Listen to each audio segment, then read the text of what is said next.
We have you all in the jungle. You are pulled off on the river. I think we've got you all about 70 miles. Yeah, 70 miles outside of Camp Righteous, about 110 miles out of Camp Vengeance. Um, Still heading down the river Star, and you are taking in for a night's rest on, I think it is Myrtle the 19th, and it is about the middle of the night.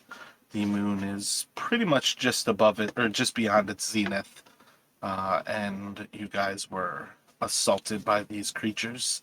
So you've got pretty good vision just from the actual moon, and then I think a large number of the players have light. So you all are in this immediate post-battle situation. What would you all like to do? These things look like they might be mostly wing, but Jarek's going to, um, recalling sort of the dinosaur meat that they'd eaten before with the Emerald Enclave folks. He's going to maybe try and see if there's any meat worth scavenging from one or two of these things.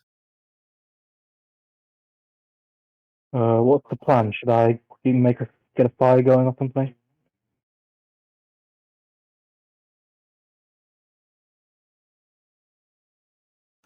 Well, you can do a survival with Jarek.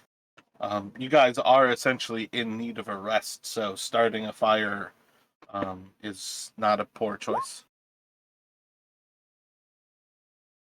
Yeah, I think we've gone about as far as we can without risking exhaustion now. Um, Oh, that survival in particular is for him. Asking the question and then also just by having that proficiency. I'm very particular with what checks you can do to try to reward people for the stuff that you take.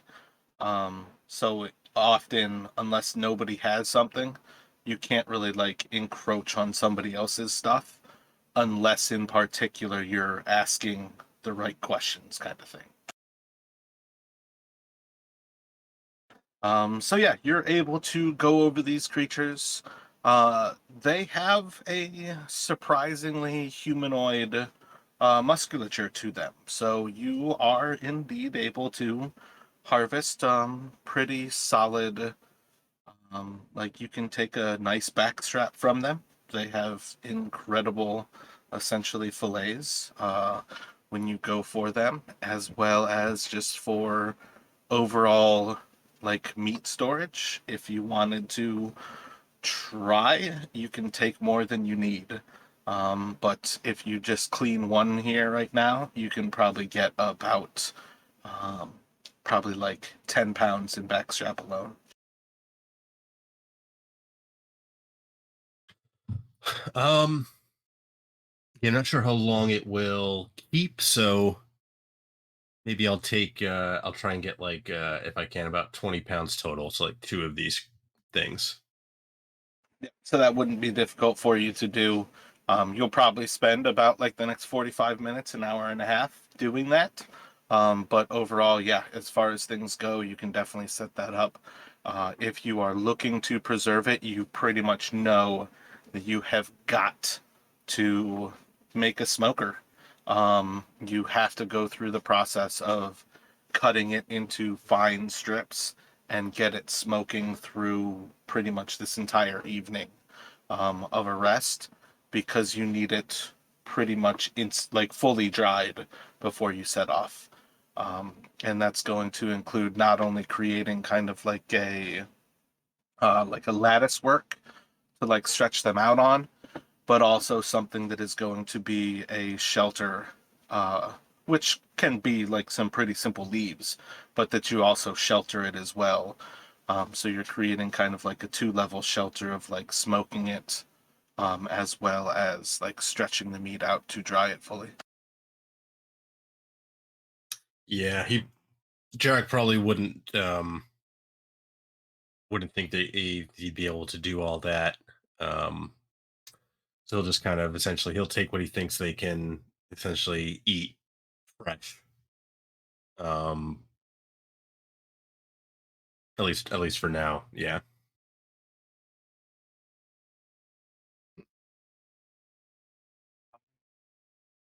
Out of game, am I allowed to ask people what their AC is? They can describe how armored they look, but I don't want you all talking about mechanics. Like, you don't have any reason that you should know anybody's AC. Okay. Like, you can understand, like, effectively, I think pretty much everybody is rather dexterous, so you can understand pretty much everybody moves quickly, and that they're good at, like, dodging their blows, like anything that's coming at them. And then in particular, I think both of you are wearing studded leather. Yeah. Yep, that's what Jarek's got too. Yeah, so that's more or less what that's part of why I like to have people do that initial description, to be physical attributes, is so you can gain that little bit of knowledge. But effectively, like, the AC is very meta knowledge for your character to know.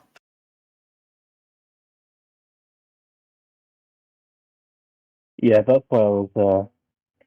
That's why I was asking. I don't want to be too meta. But overall, I think all of you are sitting right about that 15 mark. Alan, I can help you with your smoker.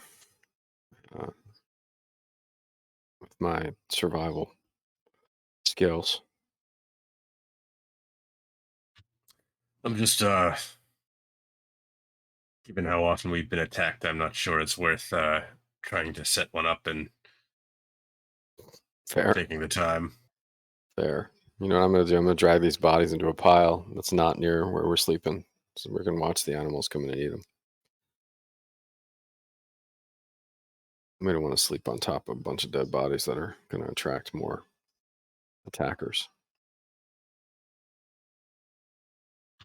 Yeah, but Dirt, if you could get a fire going, it might be good. I think we should probably just, if we can, try and settle down here.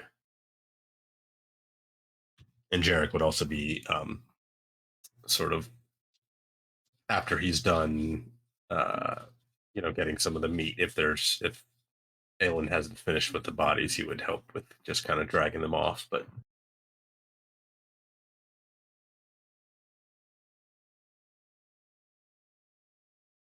Yeah, I don't think any of that will be especially difficult for you all to manage. I think probably the most difficult things you guys are going to encounter is the actual need to effectively have Dirt using magic to burn the fire, at least for quite a long time, before you can get any sensation of dry wood that you can just burn without caring for it. But you guys can eventually get something like that going.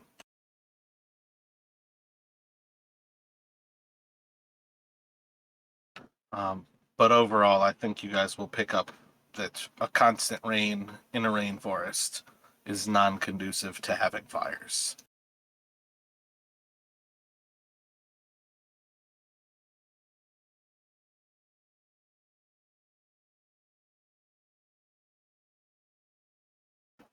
So if you guys kind of get chilled out and ready to try to take a rest, you all can basically sit down and let me know what kind of order you would like to take watch in.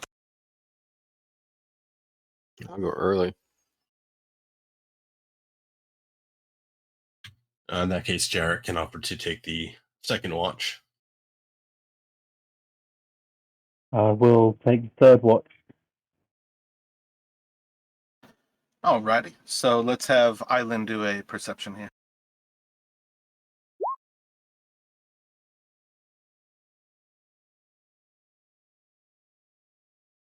Slow today. Island, while everybody is bedding down to sleep, you notice that there's already something tearing at all of the bodies. You can hear something is having a feast right now. Oh, good. That's according to plan. I'm going to kind of stay on the other side of the fire. Like keep the fire to my back and kind of try to observe anything I can about what's happening over there.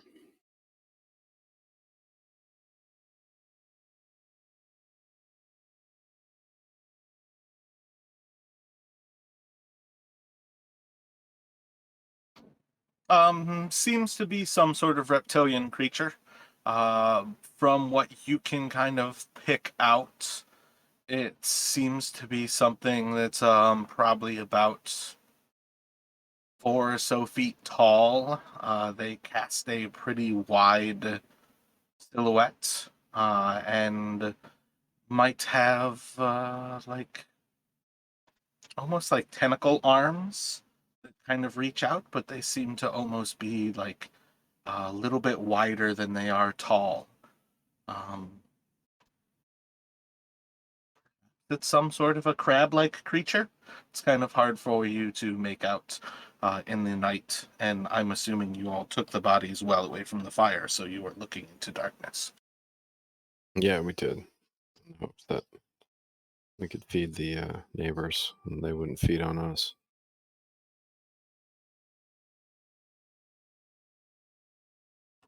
So if you don't care to investigate any closer, you can do another perception check.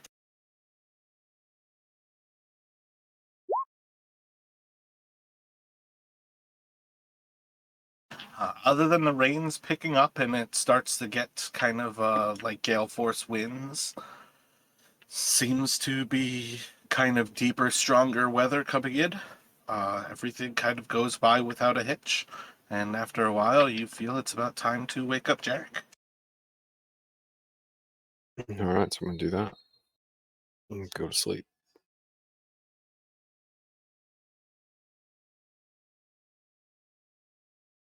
So when you are ready, Jarek, let me get a perception from you.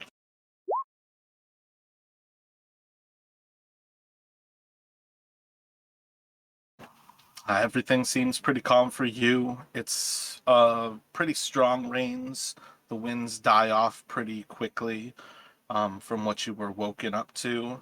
But overall, seems like a pretty simple, easy watch. Do another perception.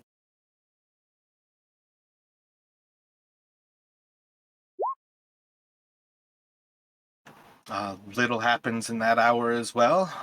From everything that you're kind of feeling at that point, it seems like the rain might be breaking. At this point, it's kind of like a light um, rainfall rather than like the torrential that you've basically been dealing with over about like the last day and a half. And I think you are going to wake up Dirt. Yep. So Jarek will go and get Dirt up for the third watch. He'll just kind of tell him like it's seems like it's quiet, but just keep your head in the swivel, and then he'll go and get ready to head back for some more rest. Okay. when you are- Dirt will go ahead to a sort of a rockier area and make a perception check. I'm going to use one of my portent dice. I'll use the 15, which gives me a 16 total. So you kind of sit back and you spend some time watching. Overall, you have a pretty simple watch.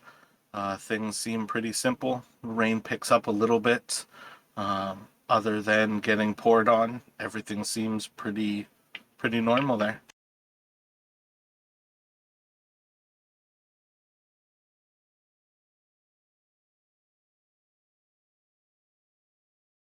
And then do another one.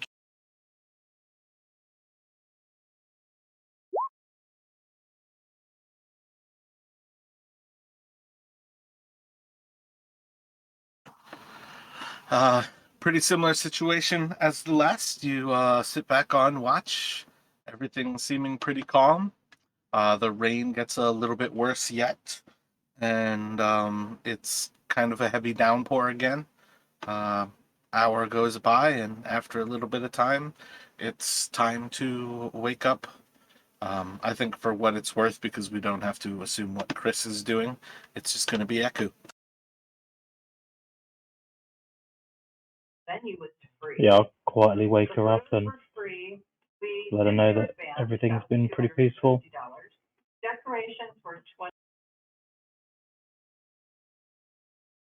So let me get a D20 from Burke. Or my bad, Larry.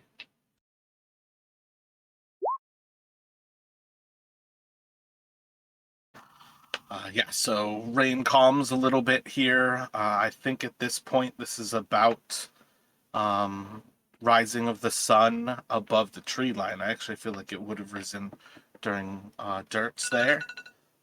Pretty simple overall watch, and getting nearing to the actual end of everybody taking a rest here.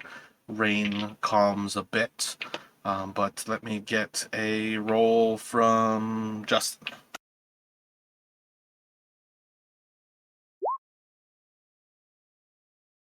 And that watch is going to be pretty similar situation. She sits back, watches as the sun gets a little bit higher into the sky. The rain itself is just kind of a steady, hard rain downpour at this point. And you all are going to finish the rest. I think you basically would have gotten to sleep about 2 a.m. So I think it's safe to say that this is 10 a.m. for everybody, as you all can benefit from a long rest and wake up in the morning.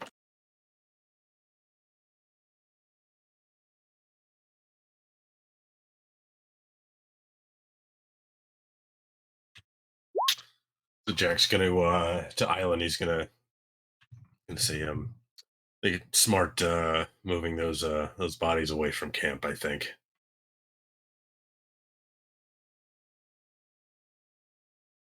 Yeah, let's go see what happened, huh? Should we go over and take a look?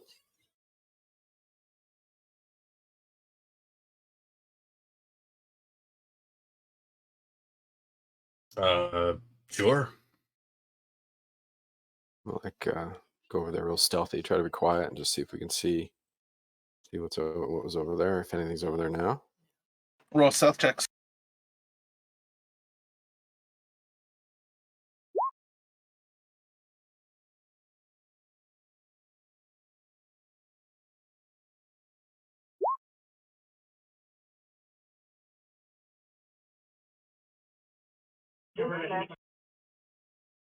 Goals. That's only advantage if it's rocky.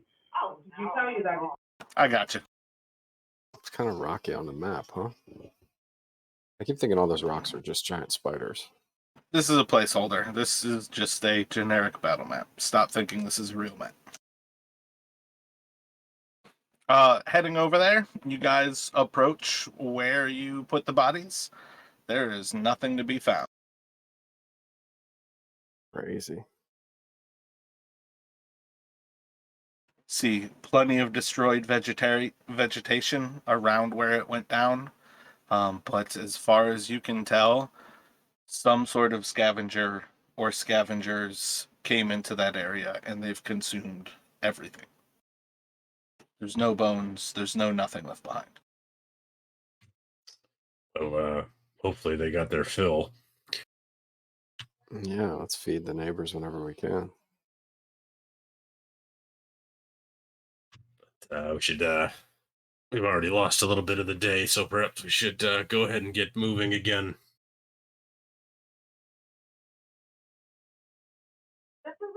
Yeah, what's the name of the place that we're heading to?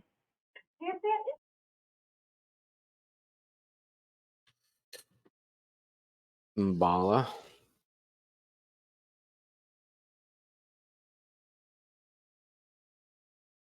You're stopping in Camp Vengeance first, though, right?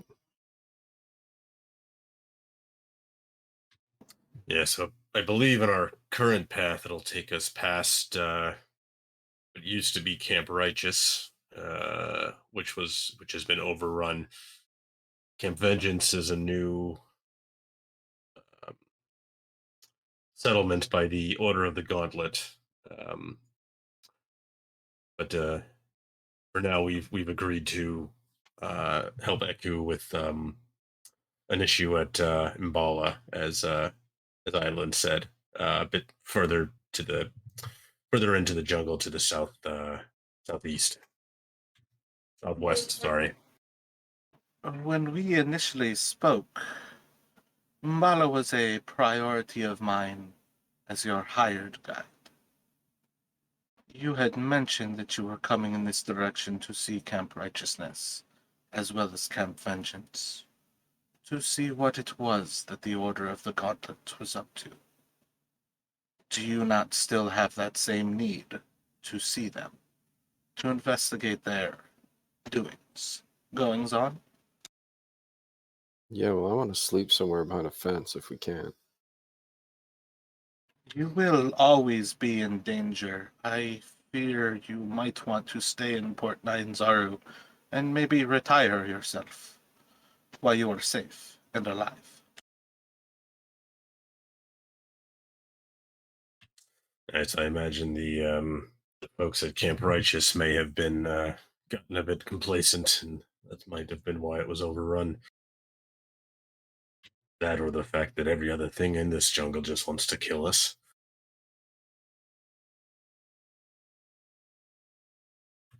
But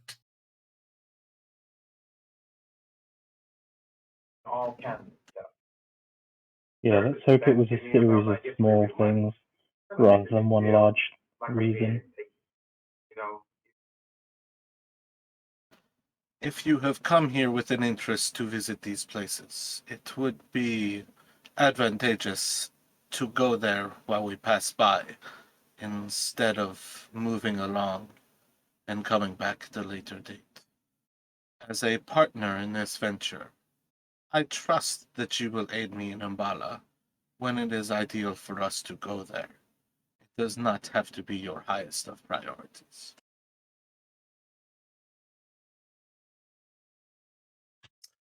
so I believe Camp Righteous and Camp Vengeance are more or less along the way. So perhaps we head for those places first and see what we find there. After that, I believe it's a matter of backtracking up north towards where we might find Vorn if we're lucky. On this map, are we in the furthest most hexagon that's orange, or are we on one of the crosses? Effectively, you guys are at the last of those X's that passes down the river. Realistically, I left those circled ones as a count, and that's where I got the 60 miles. I think I might have said that wrong. 60 miles from Camp Righteous and 100 miles from Camp Vengeance. And then if we continue into the Aldani Basin, we will at some point have to abandon the river and the waters. The basin becomes a quagmire of sorts where we must at some point walk to Umbala. It will be a decision to be made, perhaps at Camp Vengeance, whether we try to make our way there via foot, or if you would like to continue with the canoes. It doesn't necessarily save time to continue on canoe beyond Camp Vengeance.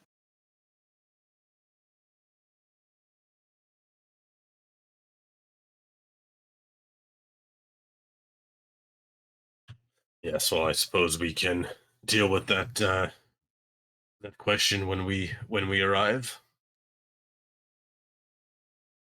But at least for now, I'd say we follow the river as we've been doing.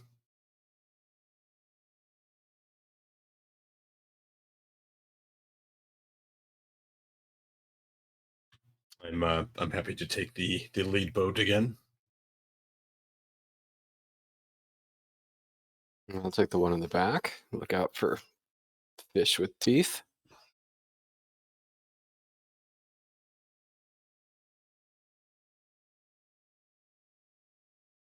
How many miles can we do in a day? Does anyone remember? Is it 30? 30 miles is 12 hours. Oh, wait, no, I said that wrong. It's 10 miles for 4 hours. So you can do 10 miles for 5 hours. So you can do 30 miles with 15 hours of paddling. But that is effectively like the most you can paddle and still take in a long rest. And is that the medium regular pace or is that a fast pace? That's also at a fast pace. Okay, I think we had decided at least for the last day, we're going to go with a normal pace to try and be able to keep a better eye out on our surroundings. Because I think when we took a fast pace, that's when we kind of got surprised by the piranhas and the crocodile. So we'll have a little bit better chance of kind of being aware of threats if we take sort of a more moderate pace. So Jarek would suggest we do that today as well.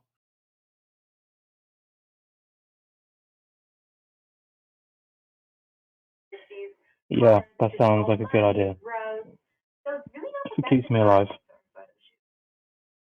So yeah, I think if you guys go for 15 hours, you can put in about 20 miles at the moderate pace.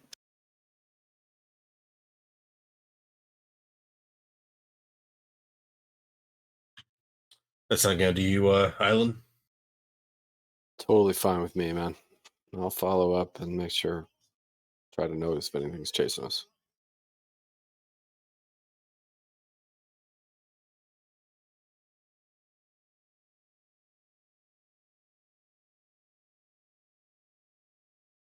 So you guys should be able to see the top right portion of this map here. Yeah. If you would be so kind as to place yourselves on the map.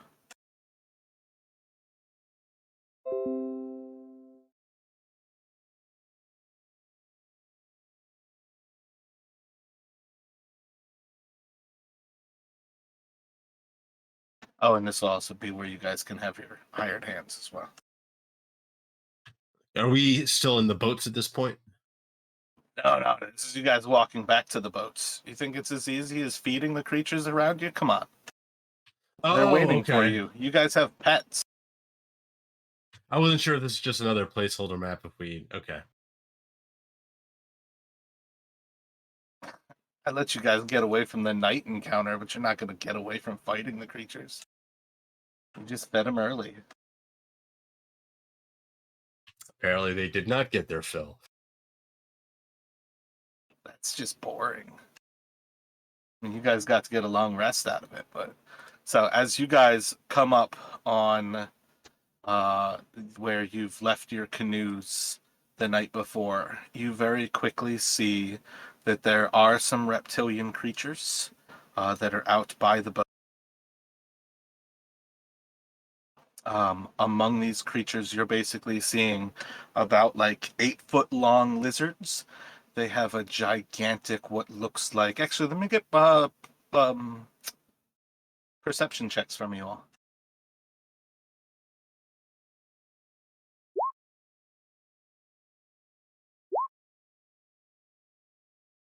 So am I right? It just started there with Jarek, or did Island get that 18 in first? I think I got that in. Gotcha. So Island, as you start to approach back to where you all have left the canoes on the river, you spot the creatures that you saw the night before. They are not like kind of two-sided with like two tentacle arms. What you are seeing now is that you were basically mistaking like two or so creatures as a single creature. As you come upon them here, they seem to be around your canoes at the edge of the river, and they seem to be large, about 8-foot long lizards that have massive bone-like protrusions that lift out of their spine and stand about 6 foot tall, but the creature itself is about 8 foot tall. You see they have long snouts, very much like a short-snouted alligator type of thing, and they have about a 4 or 5 foot long tail behind them. But the main part of their body is about that 4 foot long. And they seem to be just right along and inside your canoes. They're crawling over them and at this point on top of your canoes.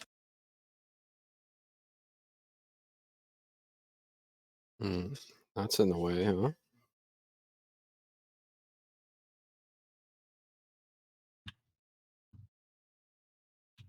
think you can scare them off, or I don't want to leave them with the canoes too long. Don't want them any more damage than they've been already.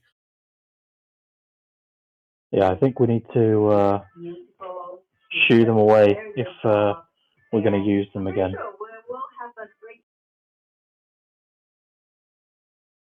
Like with loud noise or some flames from the sky.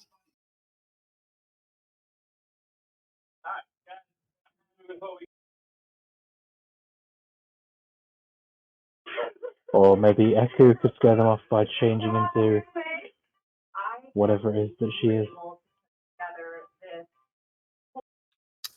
I could just fire a bolt at them, see if they startle.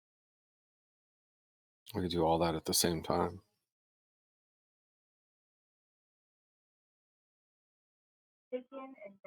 All right. Yeah, maybe we can intimidate them away because of our numbers. So Jarek's getting ready to start heading that way. So yeah, more or less in initiative order. If it's easier for you guys to actually do it, you can pop into initiative. It's up to you. But like if you're looking to start moving forward with Jarek, I would say, move 30 feet.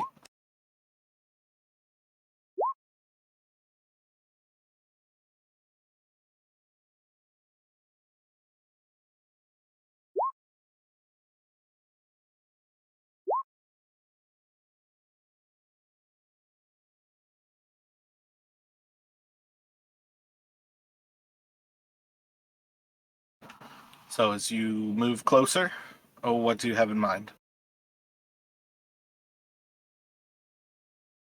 So I think Jarek he's got his crossbow out, and he's going to um, fire a bolt towards, I guess, this top creature here, the most northernmost. Or maybe if one is like not actually in the boat, I don't know if they would have cover in the boat or if they're too big for that. Yeah, I mean overall they're larger than the boats, really. I'm not going to give them cover from that. So Island, you see as Jarek is pulling out his crossbow, what are you doing in response? I'm thinking about targeting the one in the middle with a sacred flame. So roll that damage.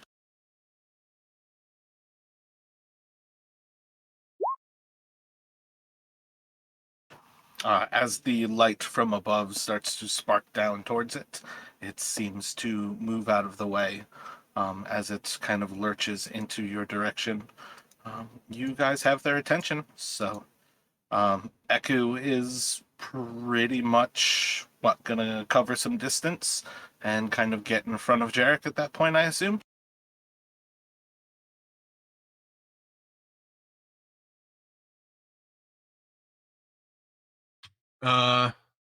Yeah, I guess would she be taking the front to fight, or? I mean, she is the person we should avoid fights. So probably not trying to go up and fight, but she is there to protect you all. Okay, right. But other than that, I think it's on you to take a shot with your crossbow. Okay.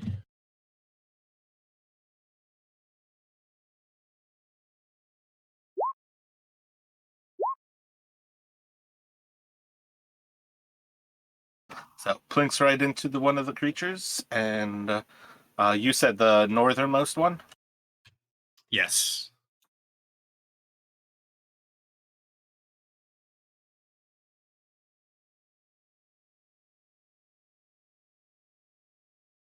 And he's gonna kind of like, as he's firing, he's gonna kind of just be like, kind of, as he like after he fires, then like shouting and like kind of waving his hand, trying to essentially, not that they're going to listen, but essentially trying to shoo them off.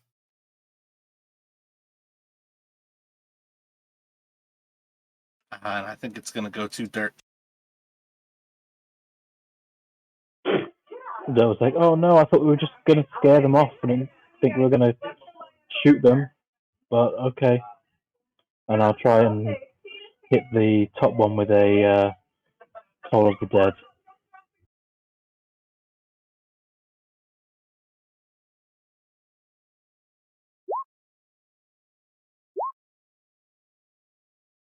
It doesn't seem affected.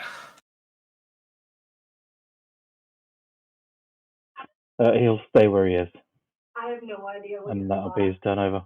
at this point. I don't.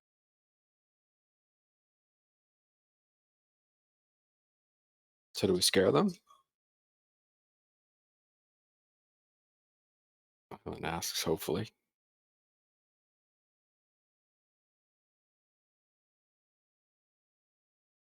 Jarek was pretty sure a single crossbow bolt wasn't going to down one. It's more just kind of like to get its attention.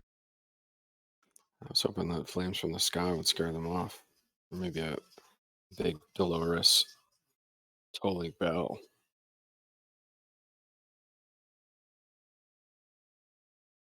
I feel like you guys are assuming intelligent creatures that understand their survival versus creatures that see you as another meal.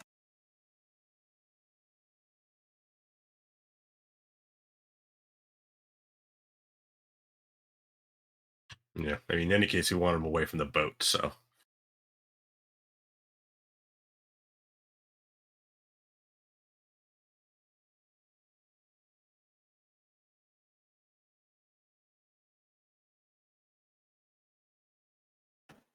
Yeah, so effectively from your attacks, as these things start to respond to the bolt, the light from the sky, the ringing of the bell, they immediately twitch into your direction and they just start to run. And you see as their forelegs, they're almost like bouncing across the ground, and you see that their strength of their center torso, they don't drag their body. These things are running. Their bodies are very quick as they start to move towards you. And these things cover the ground quickly. And it's going to go back to Island here.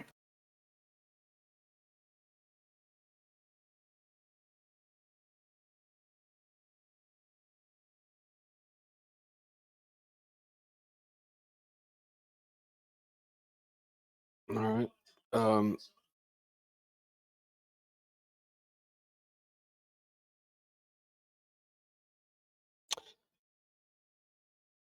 Island's going to attack with another Sacred Flame.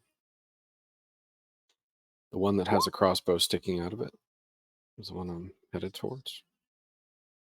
I think your DC's 13? Yep. It just moves out of the way, barely clearing the distance.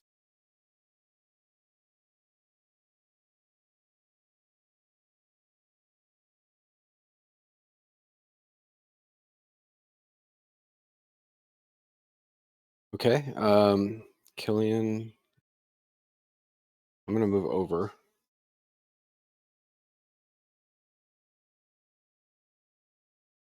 Get out of Killian's way. Is Killian going to get to go next? Yep, on your initiative. All right, he's going to move and he's going to attack with his strike against the one that we just targeted. You just want me to roll a 20, right? Indeed.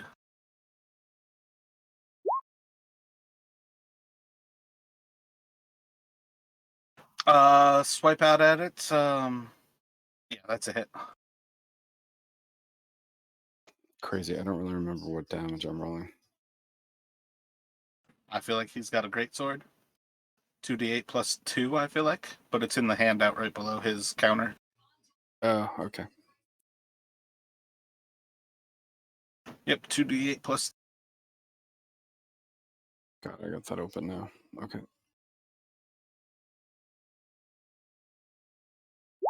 2 to 8 plus 2, so 10. How's that guy look? Crossbow guy.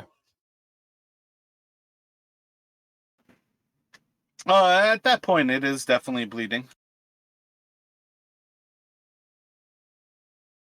All right, he's going to stand pat.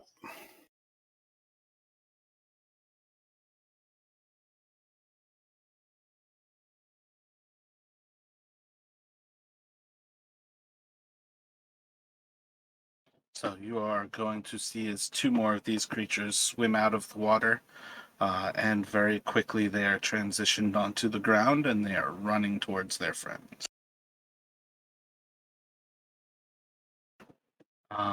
And I think you wear a studded leather armor on Jarek. Yes. I think Eku is going to cast Sanctuary on you.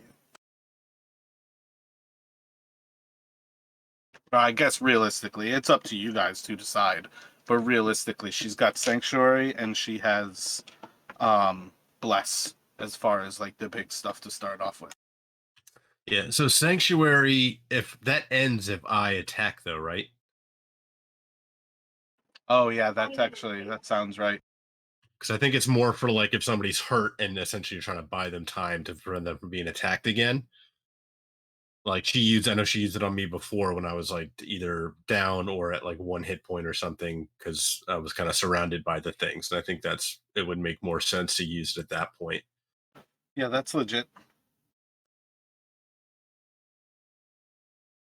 But I mean, I don't. So I think that's pretty much to Bless, basically. Yeah, that sounds like I think yeah. And my guess would be Jarek, Killian. I'm not sure who the third. I mean, I would go for the three of you. Dirt, Aylin, and Jarek. Oh yeah, that makes sense. Yeah. No offense to your guys, but they are overpowered at level 1 as is, so there's no reason to buff them even more. Yeah, no, that makes sense. Because they're meant for like once you guys are already heroic, you have people who are like, hey, we want to follow you and learn from you, not level 1 characters.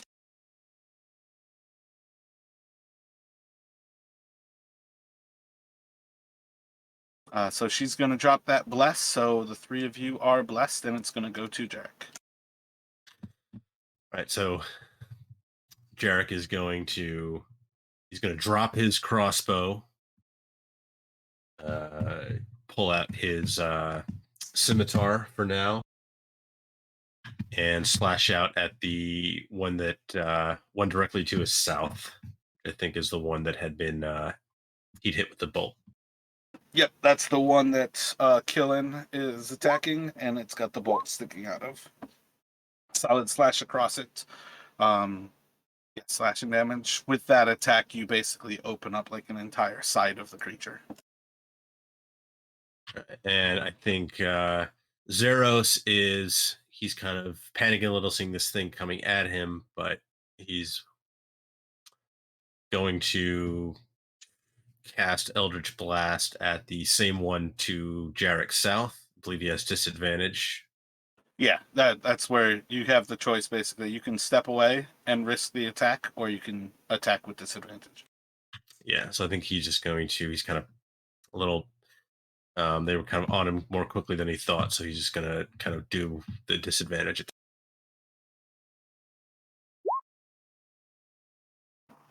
So striking out at it, solid hits. You pretty much need 4 for a kill. Nope, it's going to be incredibly injured, but it is still holding.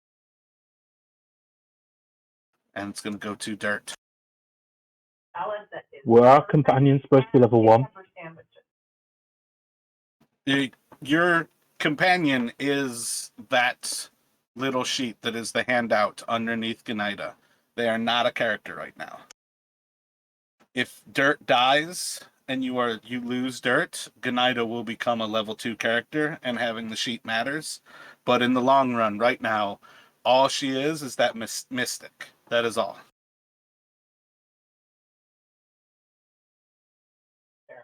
Oh, okay. So she doesn't have a third level. She won't have a third level spell, right?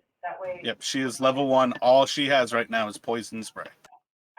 happy Okay. that Ashley is here helping me Um, because I'm not sure that I would Does, get po- it done. does poison spray hit more than one enemy? I forget. Nope, it's just a D10, or it's a 10-foot to the target, and it is. Actually, I feel like. Give me a second. I've got it hot.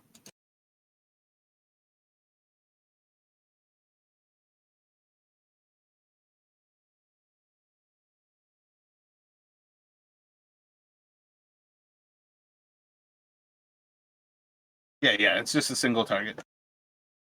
10 foot, it does a con save against a D12. Okay. Can she act before me? Or is she after me? Doesn't really make any difference. She's after you. They're still your followers. Dirt is still your main character. Okay. I will. Which is the one that's been damaged the most? Southeast of Jarek, south of Killen. Okay, I'll ask that one to make me a wisdom save, please.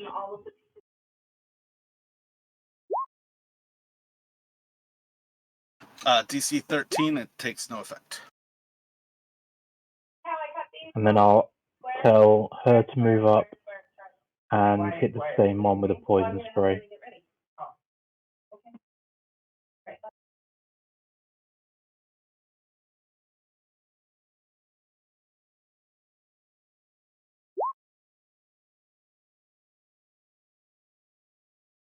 Nine is not going to beat her DC. You need to roll a D12 and basically not roll a 1.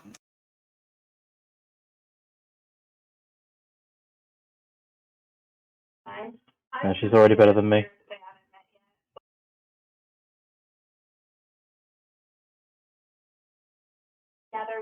I'm done.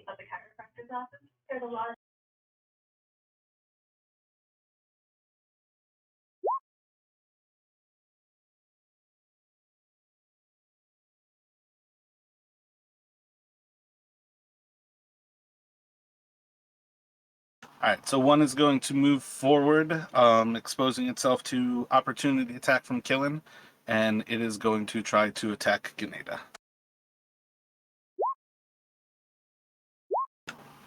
With an 11, it's going to miss. That should be a hit, so 2d8.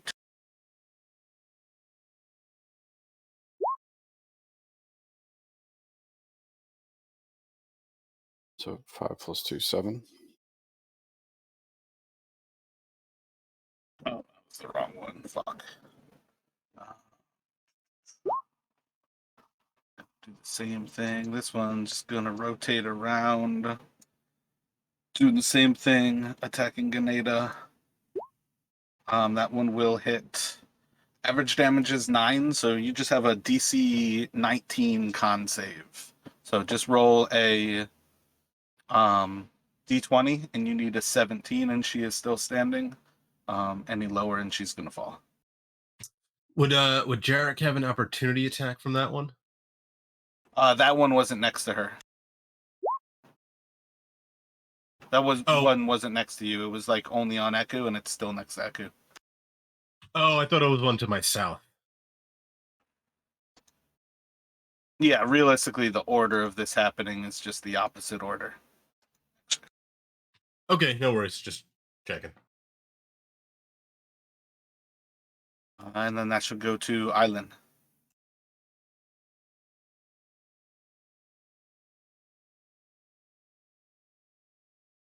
All right, so Island wants to attack one that's damaged, but he's not sure.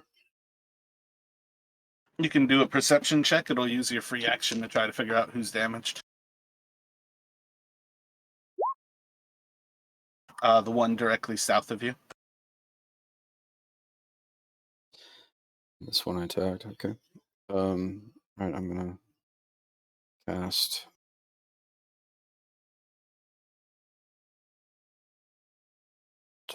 I'm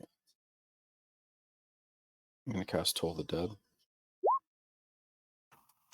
No effect.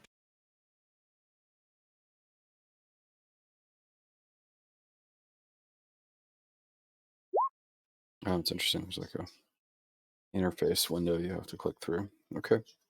Yeah, because Toll the Dead, if it has taken damage, it does a different die. Yeah, no, I had never cast it before, so I hadn't seen that thing. I was waiting for it to show up, but it was asking me questions. Okay, so 13 wisdom save. Nothing happens. I guess we'll go to Killian. Who wants to attack the one that's directly behind him? Behind North. Gotcha. 1 + 6 is 7. One's always going to miss. He could have a plus 35, and it's always still going to miss. He's going to stay in that position, though.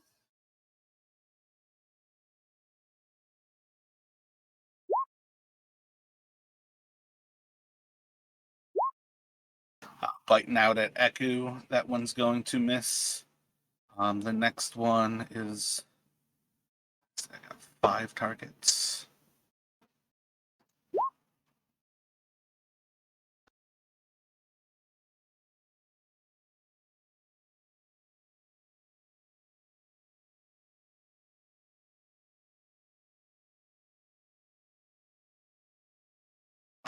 Yeah, I think it's going to go towards... Your backup is Zeros, Jarek? Yes, the hooded Yeah, guy. yeah. Gonna bite out at him and miss. And it'll go to Eku. What do y'all have in mind for Eku? She needs to save herself. Transform and fly, maybe?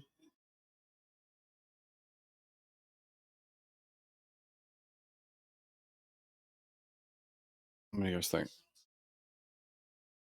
Yeah, I mean, she's kind of partially surrounded, so I think she might, go ahead and transform.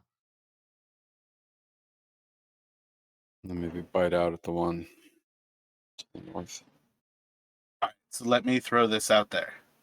You guys have a retainer that is down right now. If she transforms, she's not doing anything else. What do you guys want Eku to do? Oh yeah, she would go and try and save Ganeda. Does that sound viable for everybody? Totally. I wish I had saved Ganeda. I thought she was poisoned for some reason.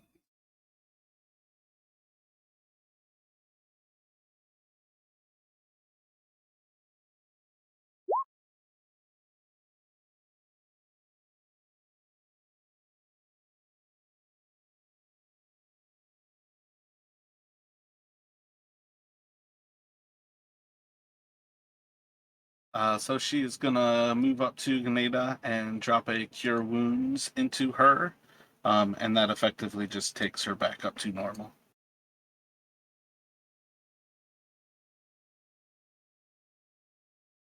And it will go to... Oh wait, con save. What was that, 19 damage? So it's still DC 10.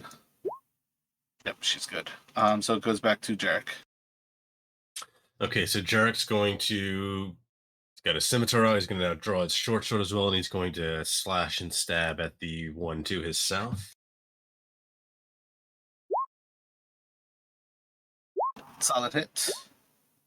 12.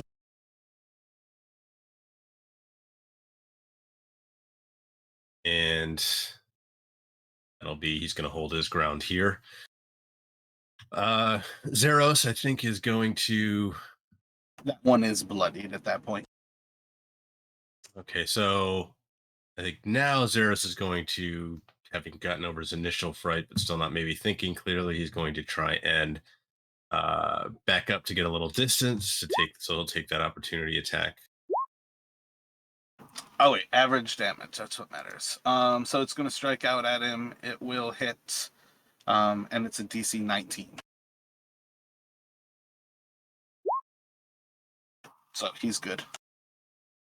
Oof, okay. And then he's going to cast an Eldritch Blast at the one south of Jarek. Solid hit.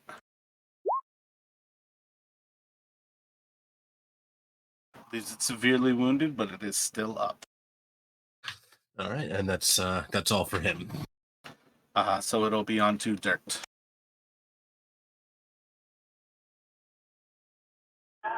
Okay. Dirt's gonna hit this one with a Toll of the Dead. No effect. Okay. If it had to be one of us. And then Grenada's gonna hit the same one with a poison spray. No effect. Okay. And we're done.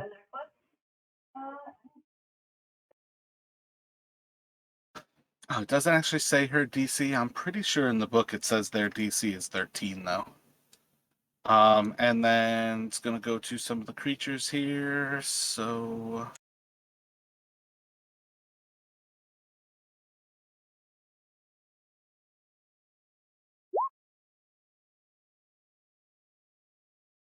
making another attack at Kaneda. 13 is a miss on her. Next one, attacking her as well. That one's gonna crit. So she doesn't have a proficiency in it. I don't think you can succeed that test because the average damage will up to, what is it, 7, 14. So it's 16. So it's 26 is the save. So I think that crit is just dropping her. But that is from that creature. The next one is 1, 2, 3 on Jarek. Gonna attack Jarek. 17 to hit you, Jarek.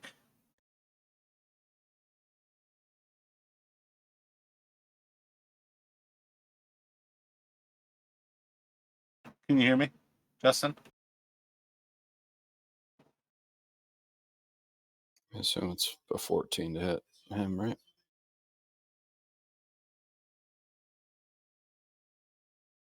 Sorry. Yeah, 17 hits. Gotcha. My bad. I was making my way to your chart anyways. So it's gonna bite into you 4 damage. And then it's on to Island. Ganeda is again down in front of you. Yeah. So I'm gonna use my bonus action to do healing word on Kaneda. Fire off a sacred flame at the one that is right in front of her that attacked her.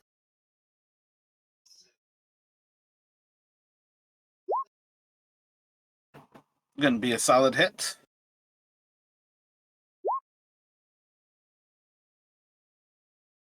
That one is bloodied. And that's my turn. Stillian's gonna reach out and attack the one to his north. Gotcha. Solid hit.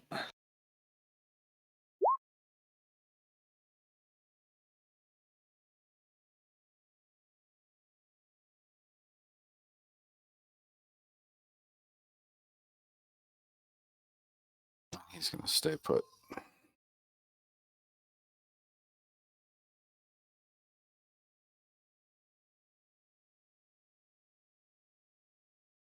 The one south of Ganeda and the one south of Island Jarek are actually both severely bloodied. And then it's gonna go to the other creatures. That one is free, so for all of you.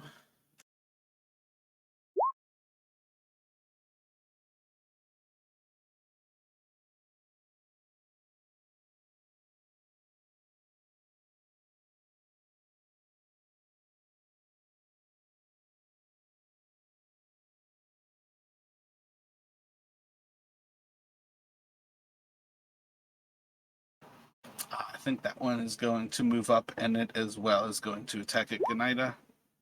Going to hit DC 19 to save.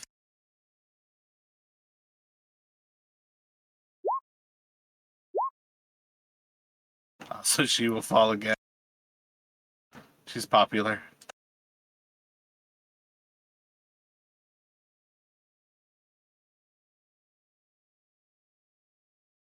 And then this one is going to break away from Killen. Well, Cullen's going to take a swing at that one. Solid hit. It is going to miss Island, It's 10 points of damage. and that's going to kill. And then back to Eku. She is already right next to Ganeda. keep She missing should, her name. she Yeah, should Ganeda. take Ganeda back up.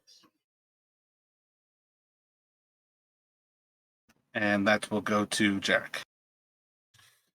So Jarek is going to, wanting to leave anything to chance, he's going to slash and stab twice again at the one to his south. Before you roll on your first dice, I'll use one of my portent dice to give you a 15. So solid hit, roll damage, and you can roll the other one as well. Can you say again what you did? What kind of die did you give him? He I saw the gave you future. I gave you a 15 on a d20. So then you add your modifier to that. You did that by seeing the future. Yeah. Island's, I knew it. Island's mystified by that. Yeah. This is the Oh, time. you saw nothing happen though. Like Island doesn't know what happened. Cool. So with those two strikes, you are able to kill it, and it will go to Zeros. Yep, and Zeros is going to launch an Eldritch Blast at the one south of Ganeda. Yep, that's the one severely bloodied.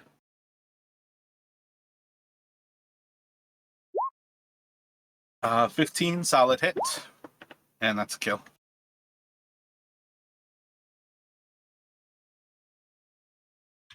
All right, and that's them. And onto Dirt. Dirt's going to use a magic missile this time. He's going to put 2 darts into this and 1 into this.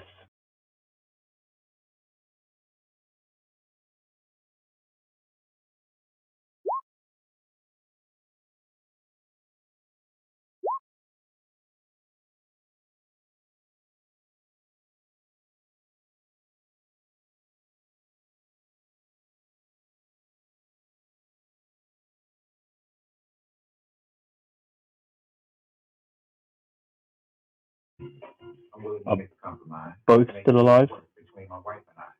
Yes. The one east of Ganida is severely wounded. The other one's not going to even show any damage. I'll ask Ganida to put a poison spray on that one then.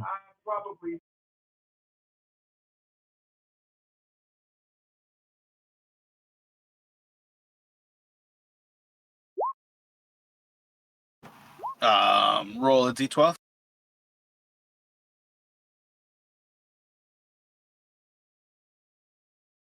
That's enough to take it down.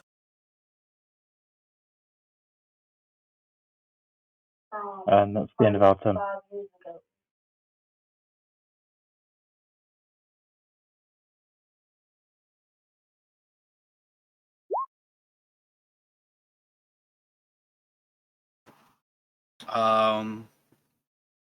Yeah, that one's gonna break away from combat. And I think it's just gonna get away. Nobody's there to make an opportunity attack.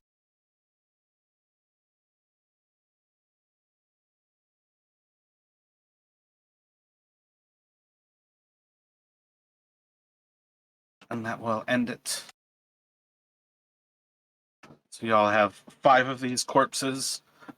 They still stand about 5.5 feet tall once they are no longer living, as their little like sail bit of bone stands so tall. And you're just surrounded by these hulking bodies. Still about like 10ish in the morning. What are you all looking to do? Jarek retrieves his crossbow that he had dropped. He's gonna kind of looking around at these creatures. Shame to leave so much meat to waste, but feel like we might want to get a move on.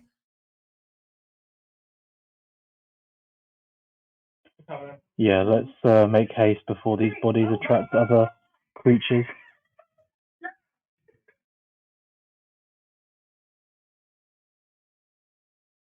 Sounds good. So Jarek will start moving towards the canoes, and he wants to start checking the probably this top one here to see if he'd suggest that the a couple of the others maybe check the others to see if the creatures damaged them, because we don't know how long they were there before we arrived. It's more kind of the situation of like leaving stuff out on the beach when the pigeons come by. They are covered in muck that you don't really want to touch, but other than that, the canoes are not damaged. Okay. Yeah, so Derek might try and take a few minutes to try and, if possible, clean at least a little, the worst of the muck off, so he's not sitting like directly in it. But other than that, he'll kind of suggest kind of the same order, kind of have himself in the lead boat, and then I think Island said he'd keep watch in the rear. If Dirt, if you want to take that middle one, then I guess start kind of try and push off. Yeah, so you all can set off into the day. You are still looking at pretty heavy actual rainfalls here. You have some sense of here and there over the next few hours spotting signs of the sun overhead that you're pretty much already passing like high noon of the day. But overall, everything seems pretty good as you push off to start your day here.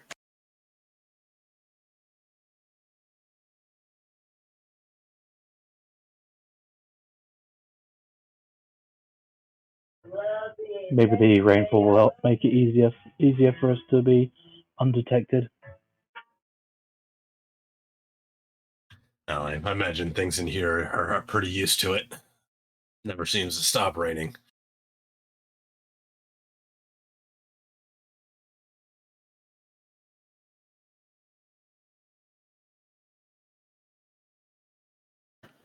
So yeah, you're probably about 2 hours later, while you all are going down the river here, that you start to push through a narrow section of the river where the trees are encroaching closer and closer to the actual waters. And you all start to, let me get perception checks from everybody.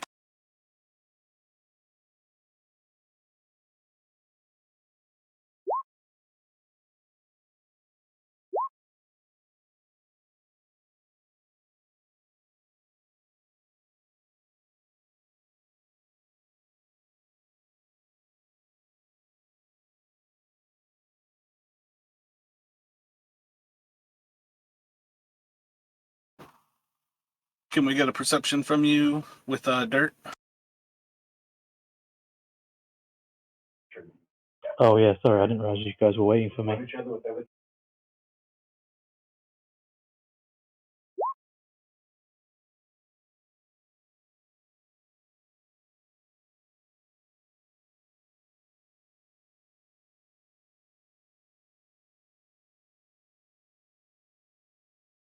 And what was it? You all basically have Jarek in the front boat, Dirt in the middle, Island in the back. Yeah. Yep. Yeah.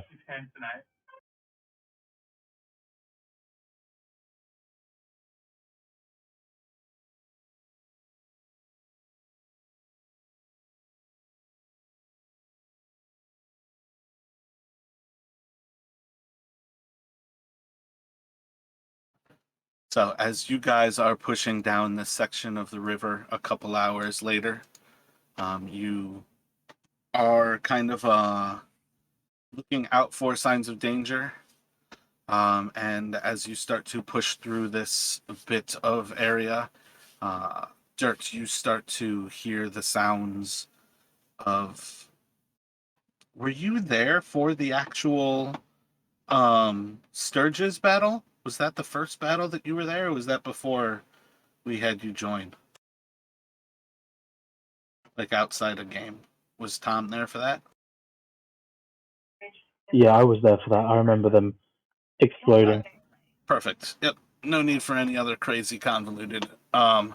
So yeah, you very quickly identify that there are sturges roosting in these trees around you all.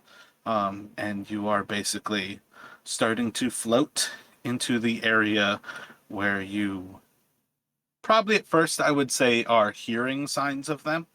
Not that you necessarily see them yet, but you have enough signs that you all are about to go through there. What do you all have in mind here? Trying to be quiet. Is this something that we all noticed? You're the one to point it out, but there's no reason that you guys can't actually react to it. And I would say the idea here is that you guys are going through this. You're not like this is an encounter. You're getting an option to do something about it instead of just experiencing it.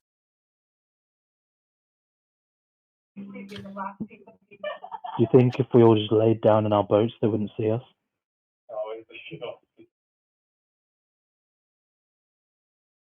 Well, I'm all for being quiet and trying to float by. So I'll give that a try.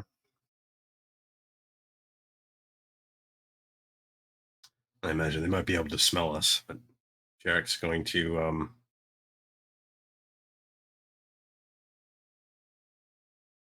he's going to draw move to draw his weapons if he has. I guess it would be 2 rounds essentially to draw both scimitar and short sword. Gotcha. Yeah, just in case Dirt's going to cast mage armor. You can cast mage armor, but yeah, you guys said you were laying down. Yeah, I'm going to hopefully try and float past them. But in case that fails. I gave you guys the warning that you knew they were coming. You are not floating past them.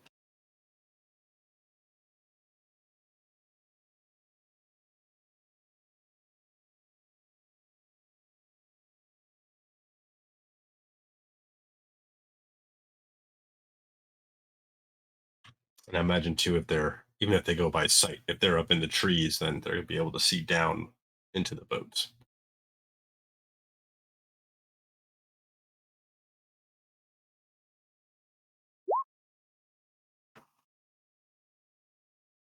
So that one flies out of the trees, and as it flies out and towards you, it does like a last minute swoop where it's like diving out from the trees in like a 45-degree arc down towards you. It picks up and it's just lifting like 30 feet in, and it's basically starting to nosedive towards your boat.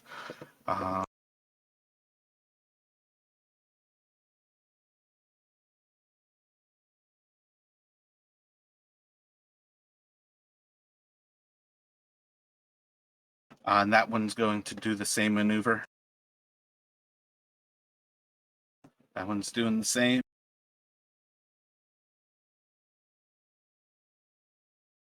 And that one's diving in, and it is going to try to latch into Dirt. 15. I think that's your AC with mage armor up. Yeah, my AC is 15. So it is going to latch onto you, and it's going to suck out 4 hit points. So let me get, what is it, Jarek, roll initiative.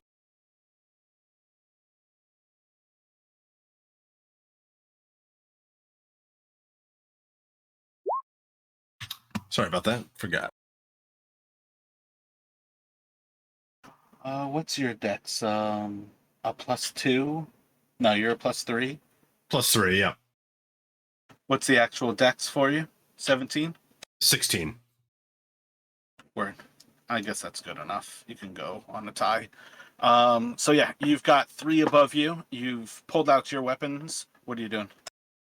Yeah, so assuming they haven't come into my reach yet, I'm going Yeah, to... they're all 30 or more feet above you. Yeah, that's what I thought. So he's going to hold an attack for if one, essentially the first one to dive down into his melee range. Gotcha. Zeros, on the other hand, will try to blast out the one to his northeast here. Go for it.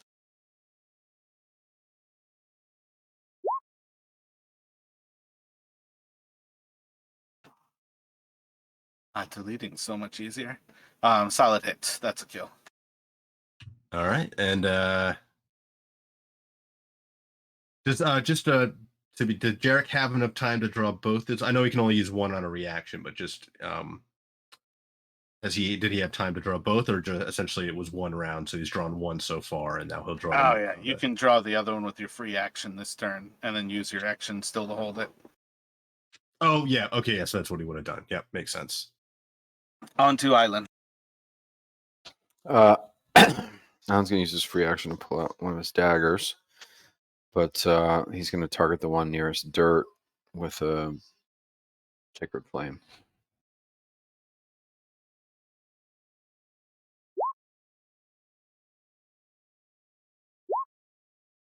No effect. It's flying too fast. All right, and Killen doesn't have any ranged weapon, I don't think, so he's going to pull his sword and get ready. Hold an attack for anything to enter melee. Yeah, okay, that's better. Hold an attack for anything that attacks our boat. Make that attack.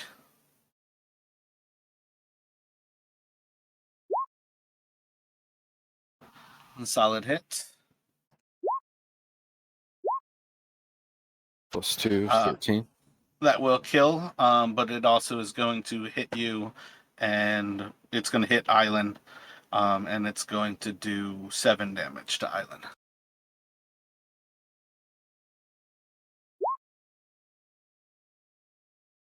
One's going to swoop down at Zeros, make an attack with Jarek. You did not want. Then it's going to go to Dirt. There is one creature attached to you. You can use a action to detach it, or you can just try to kill it. I'm gonna hope that his wisdom isn't very good and use a Toll of the Dead. No effect. Can I grenade a poison spray it? Of course.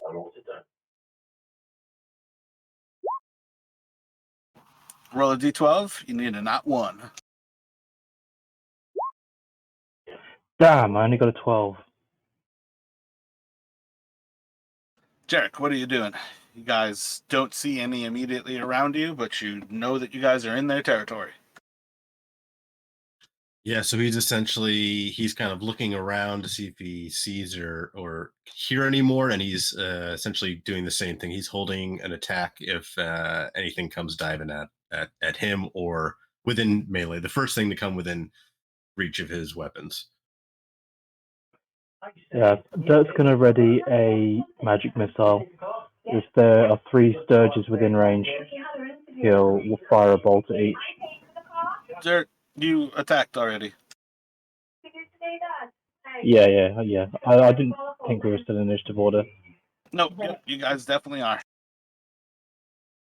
And Zeros is essentially, he's holding an Eldritch Blast if something comes into range. I think is 120 feet for Eldritch Blast. Yep, so his is going to pop first. Make an attack.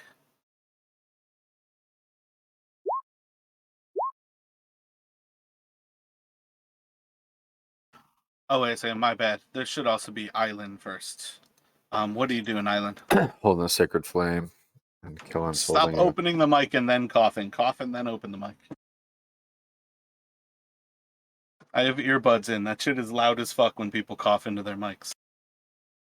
Yeah, I didn't So, realize. I didn't realize. You're holding a sacred flame. Word. So let me get those two will pop first with the roll the attack with Zeros. He rolled a 6 plus whatever. 12 is going to be a miss. Roll the damage with the Sacred Flame. Is that it there? That'll kill it.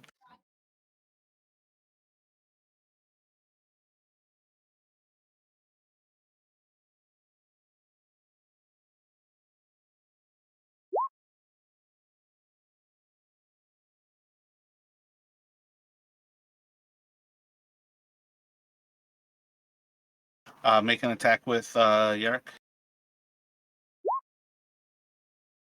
That will miss. And it's going to try to bite into you, and that's going to miss. And then to Dirt.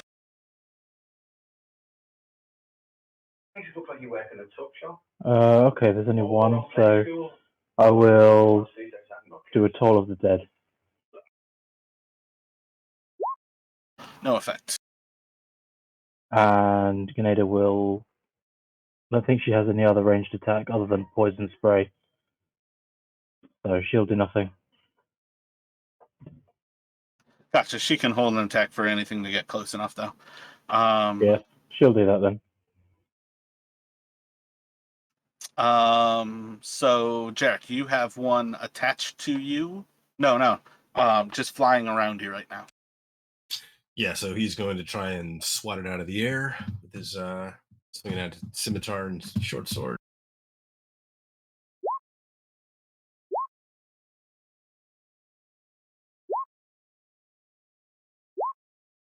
Yeah, solid hits. That'll kill it with the second one. Yeah, I wasn't sure if the 13 hit, so figured I'd roll it. No, the first one definitely does miss. Okay, and Zeros is again holding an Eldritch Blast. If he sees anything, the first thing that comes into range. Yeah, you can make that attack. One's going to immediately be in range.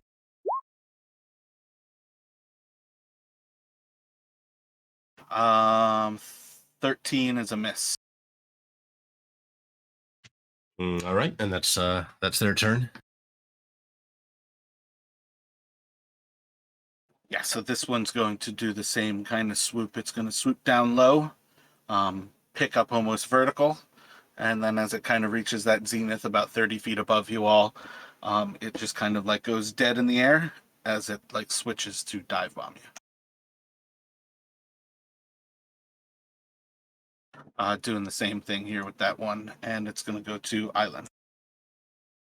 One's going to fire off a Sacred Flame at the one they can see that's 60 feet away.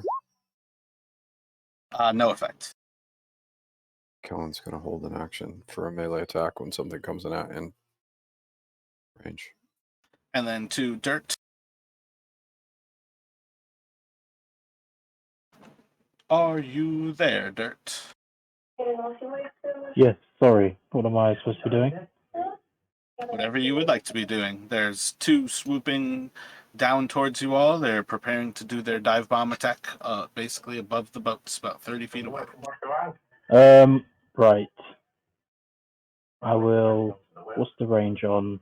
I think I can hit one of them with a Toll of the Dead. Roll the damage. D8, I believe.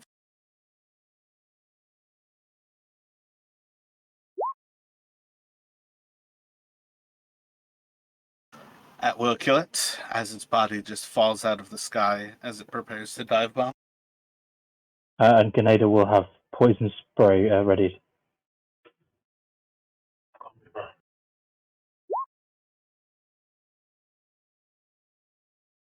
I don't think anybody has one ready in your boat right now, Jarek, but one is going to swoop down for Zeros.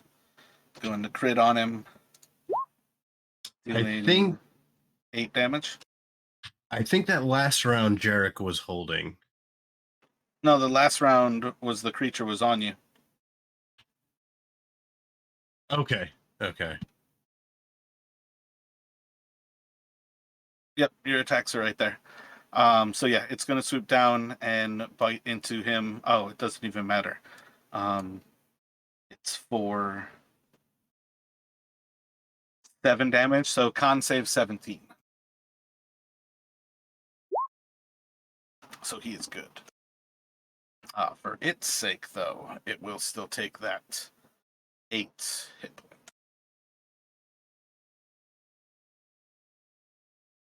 Sorry, I think it was the turn before the last turn that I was holding, so sorry, I got confused.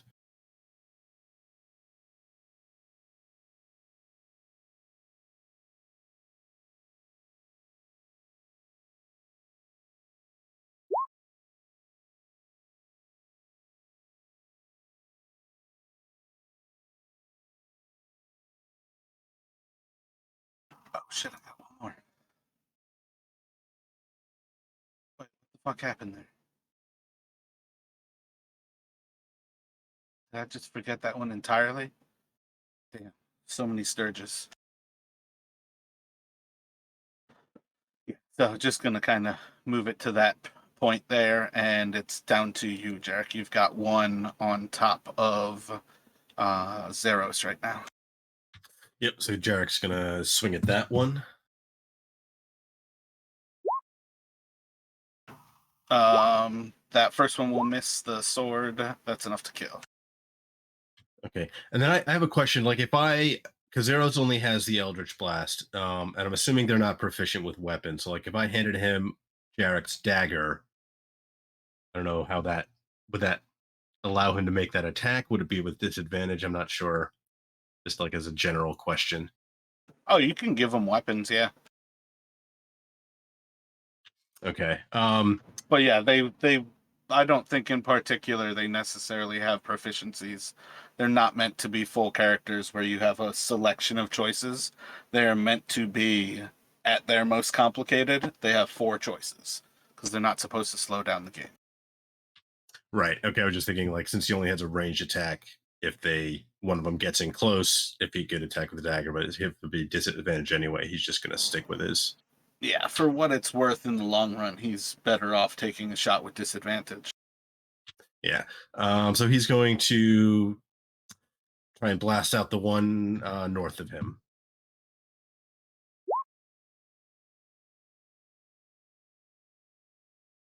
Northwest, yeah. And then it's going to go to... I don't think that one's actually close enough to dirt. With the size of the icons is fucking with my head.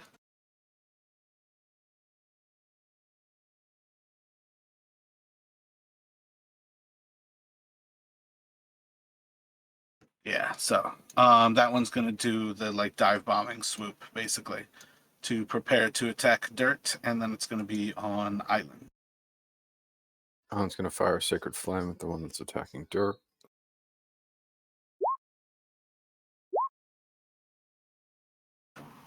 Pops it out of the sky.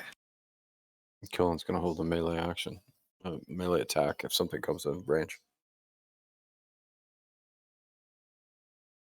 And then on to dirt. Can I get a wisdom save, please? Roll the damage.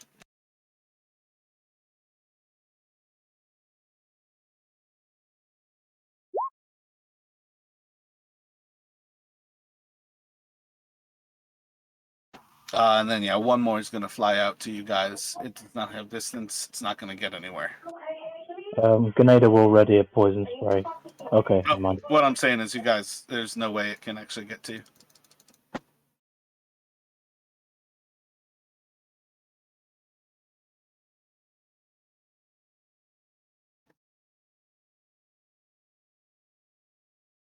So you all can push on beyond the Sturges. It is still kind of like an early afternoon for you. But overall, you are just kind of floating down the river.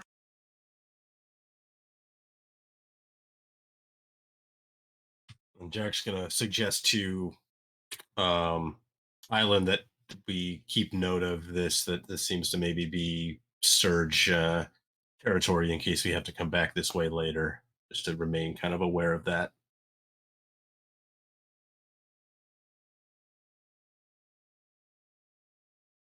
Yeah, I'll note that on the map.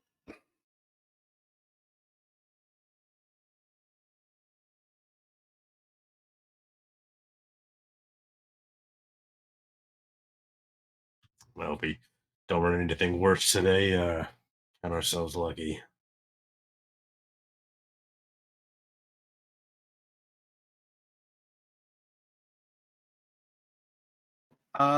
So yeah, as you all push forward, next hour the rain breaks pretty hard, where you all are actually getting like what feels like the first like little bit of a break on the rain for these last 2 days. At that point, it's kind of just like a light drizzle going down this portion of the river. Um, Let me get a dexterity save from Jarek. Actually, you know what? My bad. That should be a strength save. So, what's your plus on your strength save? So subtract 2 from that. It's a +1. Gotcha. So Wait, as you're sorry, I know it's the same. I was looking at strength score, not strength gotcha, save. same.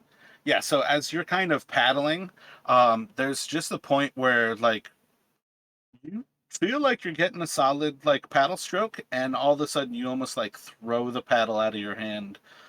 It's kind of surprising that you just dropped the paddle.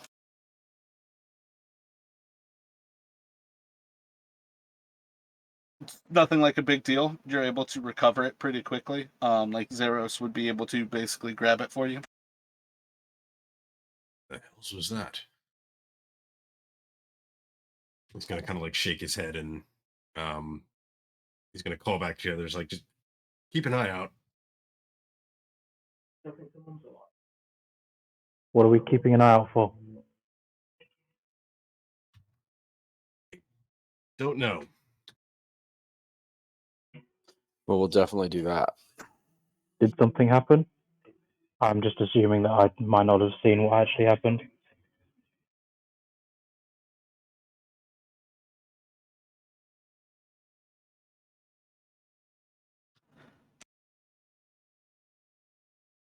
Roll a perception for me.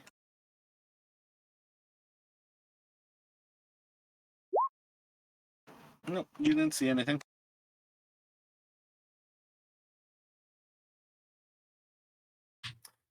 Something might have nudged my paddle, or I could have just dropped it, but just be ready for anything.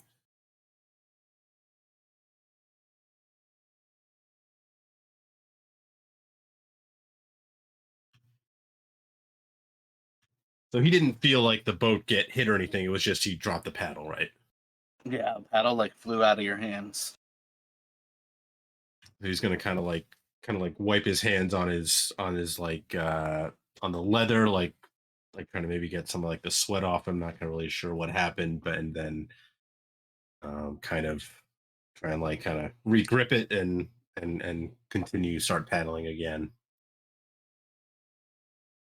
It's not 5 or so minutes later until Ganeda is basically going to get soaked, and effectively, it's going to be her thought that Dirt just like threw a bunch of water up from his paddle and just like splashed her in the face.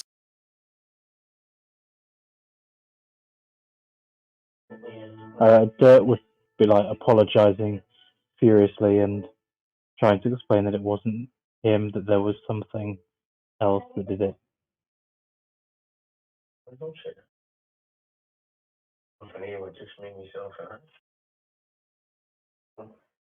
You'll say, I think there's definitely something in the water that's messing with us.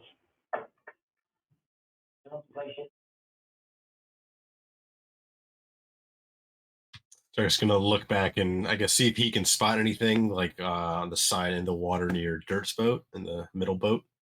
Do a perception.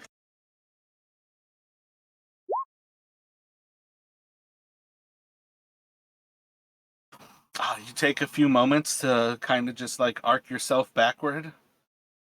You're looking around, paddling normal.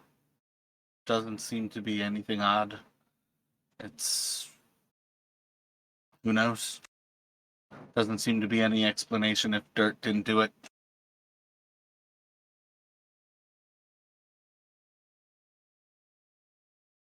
So Jarek's gonna kind of like, well, he's looking like he can't see anything, and kind of like shake his head again. It's like he can't make heads or tails of what's going on here, but it's worrying him.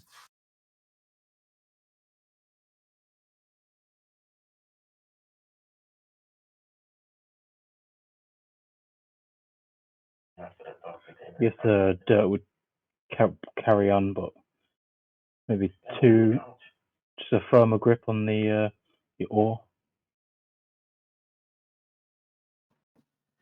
About 2 minutes after that, Zeros is going to get splashed by water. Only for him, it's coming from behind him. And Eku doesn't have a paddle right now.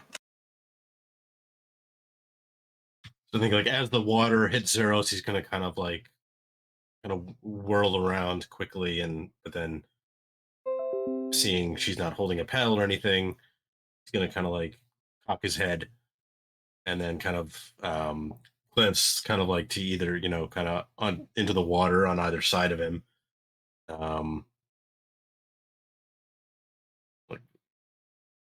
what was that? Who? Let me get a perception from Island and from Dirt.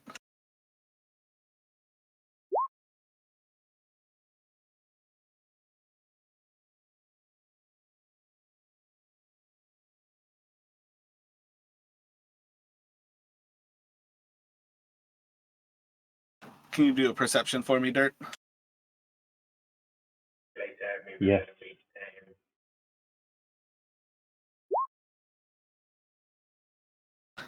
Neither of you spotted anything. You just see as all of a sudden Zeros is like panic, not really panicking, but like kind of like it's like a surprised sense of like looking around, shocked of sorts. Eku is just kind of looking at you like, I didn't do it. I uh I don't know. I'm sorry. I think Zeros is he doesn't get the sense that Eku is much of a practical joker, so he I think he would believe her. He's kind of similarly like kind of weirded out, and I think Jarek's going to suggest maybe if there's any place they can essentially ford on shore, maybe head for the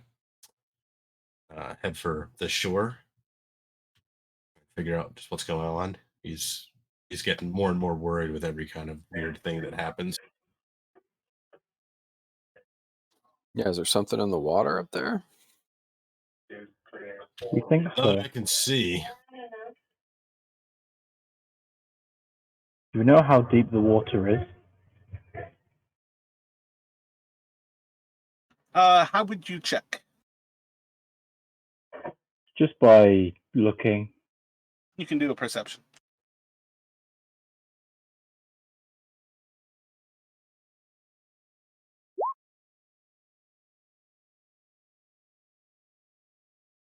Just trying to look into it, the water is too murky to really have like a good sense of it.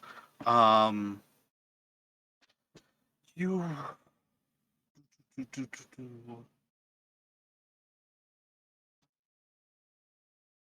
let's go for historically.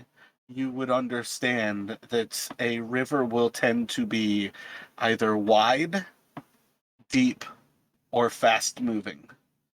This river is none of those. So it is probably moving very little water for the speed that it is. So it's either incredibly deep, but moving, a good bit of water, or it really just isn't doing that.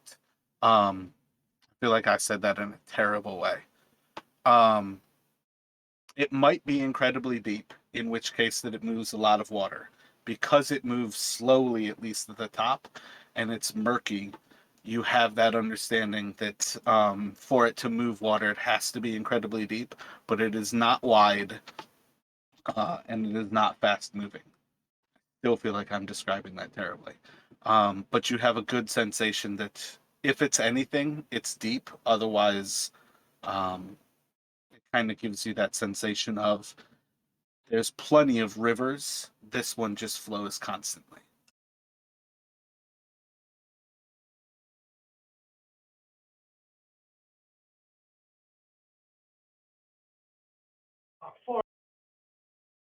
So are you just kind of pulling off for a break at that point? Is that the idea? Everybody's going to follow Jarek's idea to kind of clear away from the boats for a minute? Yeah, we're definitely going to follow Jarek. I mean, assuming he can see a spot that looks like he can kind of land at. Let me get a perception check from all three of you.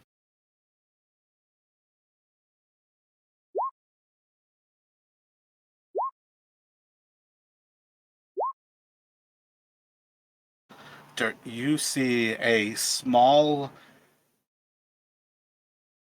purple claw touch the front boat right after Jarek gets out of it. Right after Zeros gets out of it, all of a sudden there's just a little purple claw, and right as Eku is starting to get out of the boat gets pulled back into the water, and Eku just splashes down into the water, falls face first. And then there's nothing to be seen.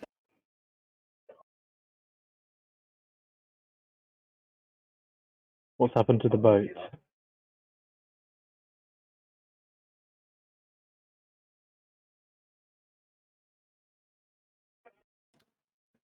I don't know what happened.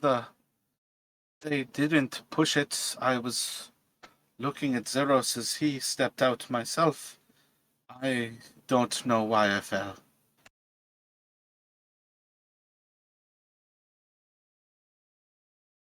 Can Aelin grab the boat? I assume the last one into the shore. Yeah, there's no problem getting the boat. So some kind of something is up. Is it just me, or does this thing seem almost more, I don't know, playful? If that's the right word. Eku, Mischievous? you're mischievous. Exactly. Eku, have you ever encountered anything like this?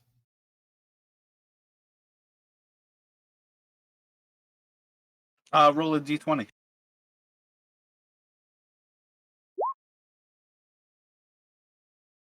I am not aware of anything.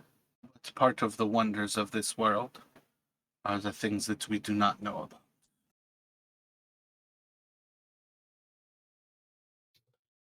The Jarek's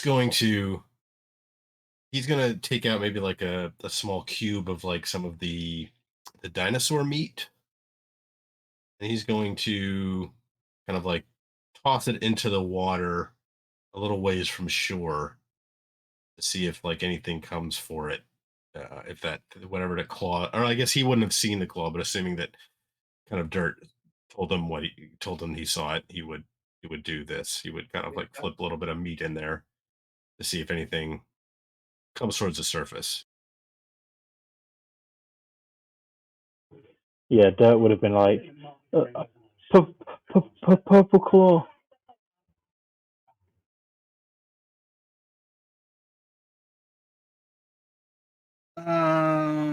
Jarek has. No, you don't have persuasion. I guess roll a persuasion though. Let's see how you do it. Maybe a performance. I don't think either would necessarily be one or the other, but It'd be the same roll anyway, so same modifier. I mean, yeah. So you toss the little cube in. It bobbles for a moment and just seems to sink down. And there doesn't seem to be anything.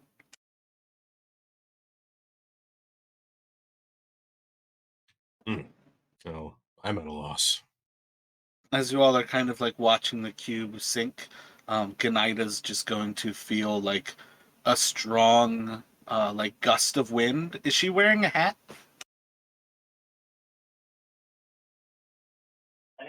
If her picture has a hat, then yes.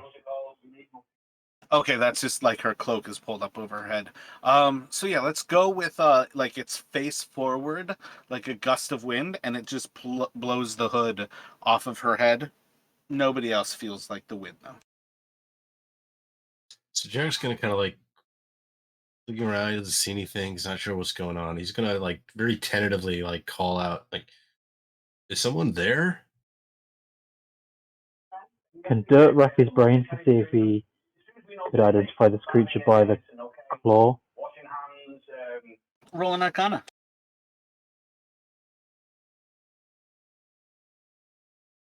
Uh, are you thinking that's an intimidation from Jarek, or is this just kind of you? What are you thinking? Jarek's doing right now with that.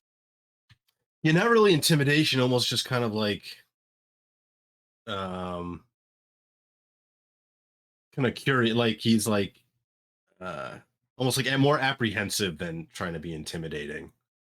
Like it's almost like when you go, like you hear a noise and you're not sure if anyone's there, and you kind of like, oh, I was like, "Is someone there?" But like not really sure if anything's going to answer. So kind of like just apprehensively kind of reaching out like that. Gotcha. Yeah, so there's not really a response to that. Dirt, you clearly recognize that there's something with the capability of becoming invisible. It doesn't necessarily give you much to work on, or how in particular this creature might be so capable of invisibility, as it is often something that you more do it and then lose it if you start to interact with the world around you.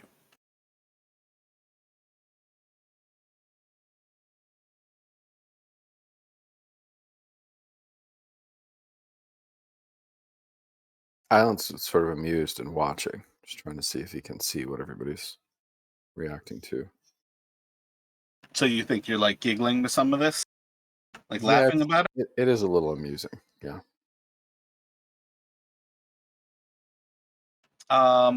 Roll a performance for me from Island.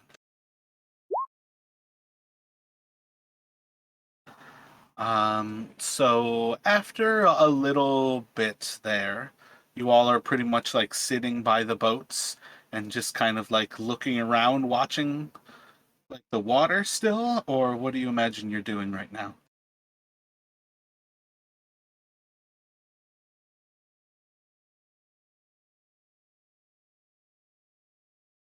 I'm having a snack.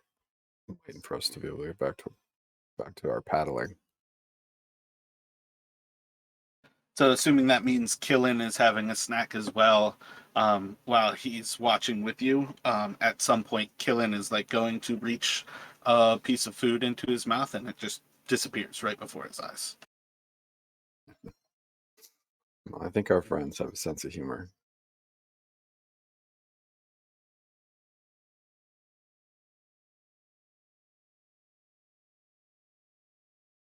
So I know a lot of languages. I want to try to say something in Undercommon.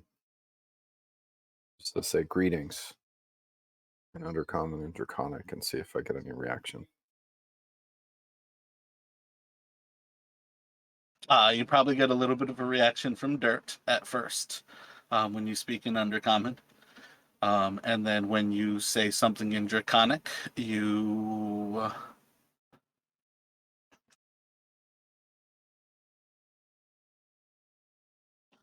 see as Island's face starts to turn purple, and he has like big feathery purple ears. Like Island starts to look like Wait, that. I said that wrong. My bad. Killin. But like Oh, as Killin. you say greetings, you see Killin's face change. Ah, welcome, friend.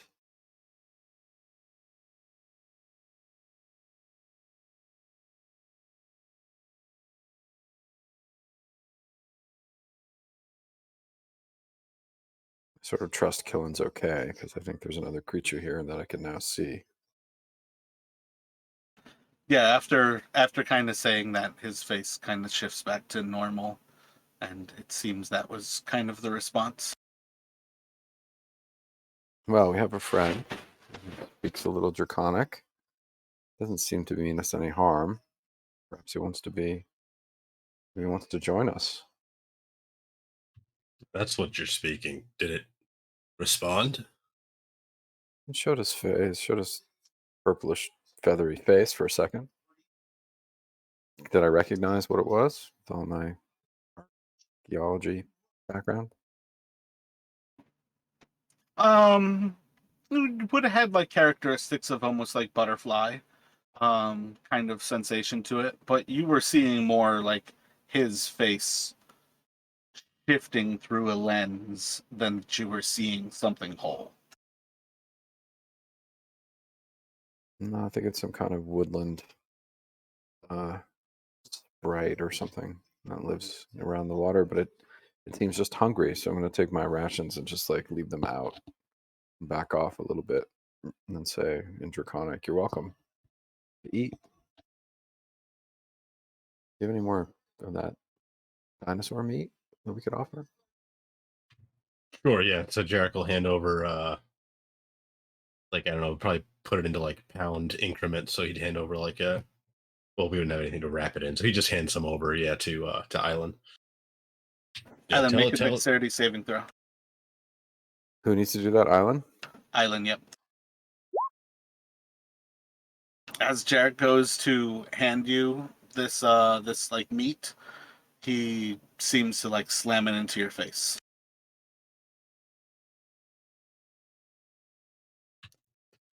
Sorry about that. Make a perception with advantage with Jarek.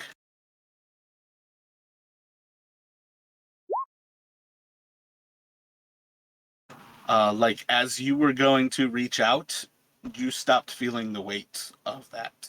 Something picked it up out of your hand. I think your friend is seems pretty playful. Can you tell it we don't mean it any harm? We'd like to talk to it. Well, certainly, and I'll say in Draconic that we certainly don't mean it any harm, but you can't harm us. That wasn't so pleasant. Perhaps you'd like to tell us what we could do for you that you'd like.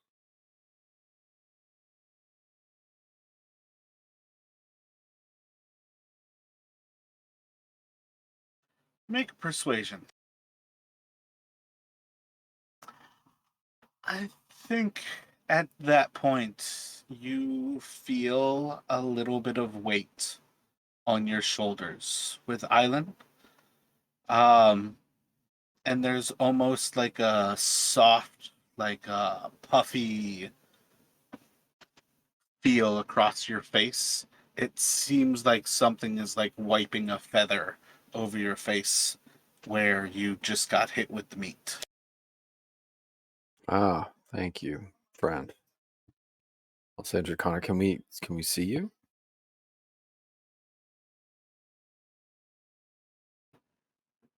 The tail will take form, and that's what's like wiping your head.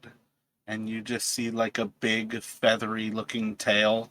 It's hard to distinguish whether it's like kind of a bird or whether it's a butterfly. You see those like very delicate characteristics of how like butterfly tails kind of go. It has like brilliant orange, reds, and greens inside of the actual feathering, but the outside and the majority of the feather itself is a deep indiglow that bleeds into just a like brilliant, bright purple.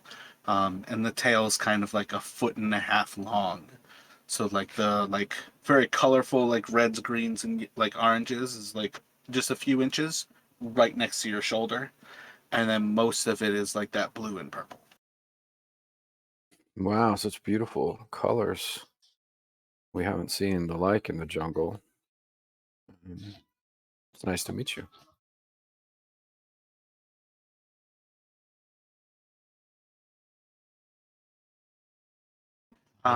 You'll hear whispered in your, like, if the tail's coming over your right shoulder, you'll hear whispered in your left ear, in Draconic. Oh, why are you visiting? Well, we're on a mission to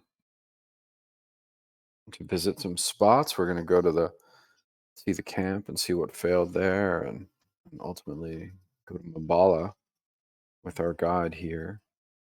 And we're looking for some ancient magic here in the jungle that may have something to do with a curse that's hurting our friend. Everybody hears like a soft snoring sound.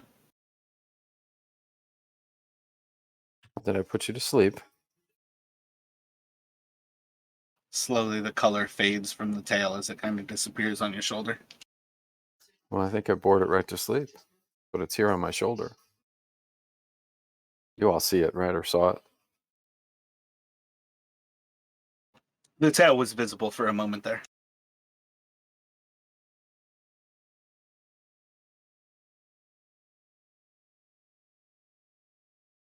Huh. Well, so it's sleeping on my shoulders, which is lovely. Maybe we should get back in the boats, head down the river. What do you guys think?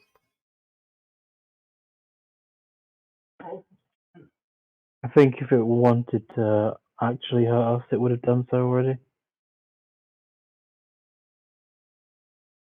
What was it? What was it saying to you, Alan?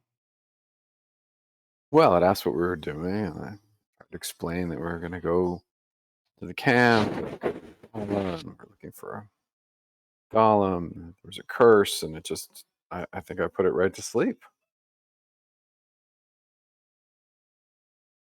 Or my Draconic's terrible, and it was a lullaby. Could have been. What do you think? It wants a story or something? Well, it wants to know why we're visiting. We're probably in its territory. He's certainly curious about it. It's a little trusting because it's sitting on me. I don't think we're in danger unless we were to upset it.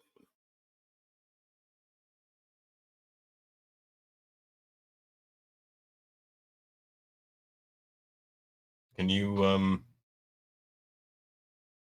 don't know, I guess ask it if it minds if we back in the boats? Well, I think I'd have to wake it up. So I'm gonna like reach up and see if I can sort of pet its tail.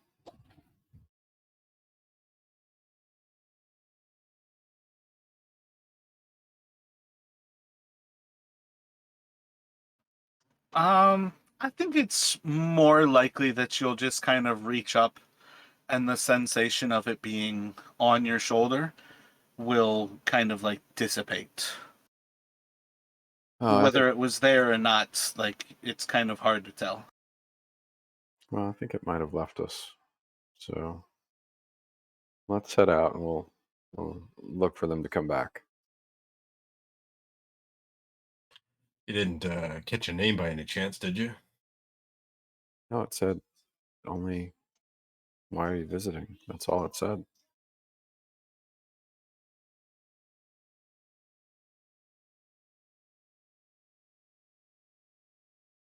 Hmm. Very strange. But With my knowledge of Arcana and the fact that we've seen more of this creature, could I identify it? You could do another Arcana check. Island could do one as well.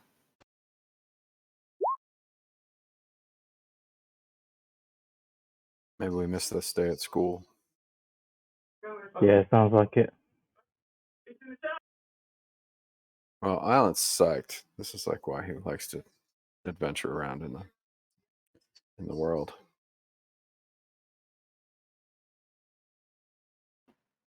So how much longer do you all think you are, like, hanging out in that area before you're back in the boats? I think pretty quickly. We'll get moving. I think once Island told them like it seems to have gone to sleep or gone, and I think Jarek would suggest it's probably ready to get back. So yeah, probably wouldn't wait around too much longer. Yeah, and to be clear, my theory is that it asked me a question, I gave a boring answer, and it made fun of me by snoring at me. It's a playful creature for sure. Roll an insight.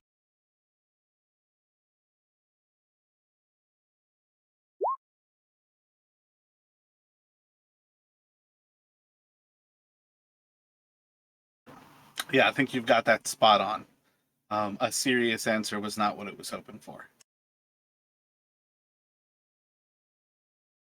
Well, so I'll do better next time. Does anyone else speak Draconic?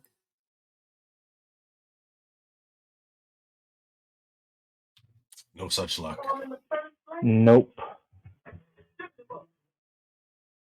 Technically, Eku speaks all languages, so Eku can speak to it as well. Echo, do you have any thoughts about that situation? Is that a creature you've heard of in the jungle? She already rolled and failed. All right. Yeah, let's get back in the boats, get back to work. Sounds good. Suppose maybe we should try and think of a better story if it gets in touch with us again.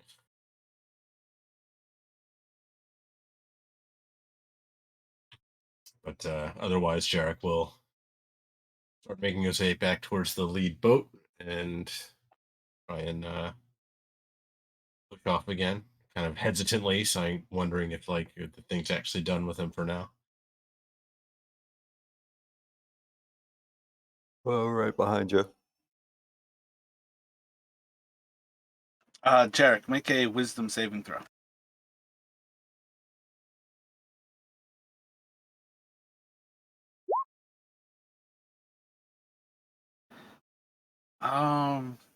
Damn, this is unclear how much you would gather of this. But you are. I think you feel a strong sensation which seems alien to you to basically rock your boat over and dump Eku and Zeros into the water.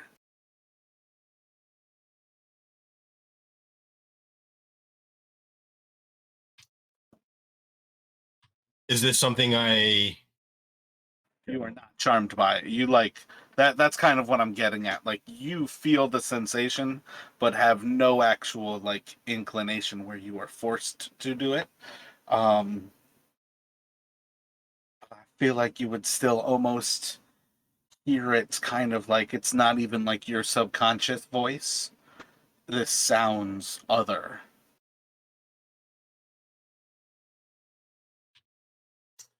So Jack's gonna kind of like shake his head, almost as if like trying to get like water out of his ears or something. He's gonna kind of like look around again, and he's gonna look back towards islands, like not sure your friends left quite yet. Island will say in Draconic, hey, you can't hurt my friends if you want to know more about us. You're gonna anger folks acting like that. Come talk to us a little bit about what you want.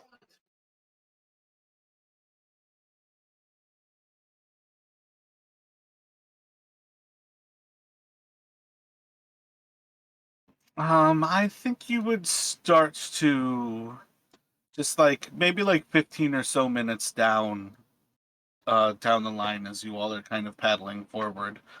You'll just see like a a long purple and green face just kind of materialize in front of Jarek, and it has those same like long like butterfly like ears, and it just seems to like be floating just directly in front of you, kind of making eye contact, almost like a dog would just kind of lay its head on your lap. This thing's just kind of like 3 feet in front of you, about 4.5 feet above the water level, and just kind of staring at you. As you move forward, it moves backward. There you are. See, he likes you, Derek.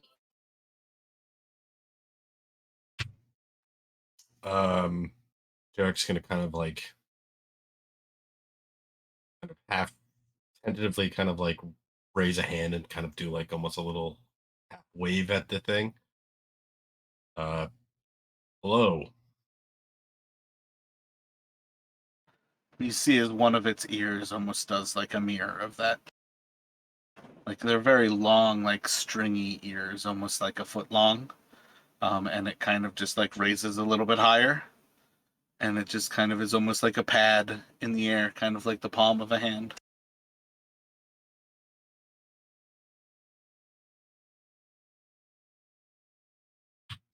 I'm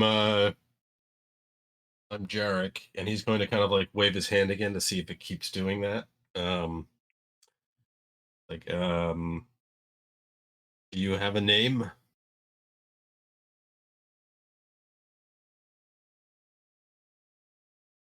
And its ear just kind of like floats up in the same position.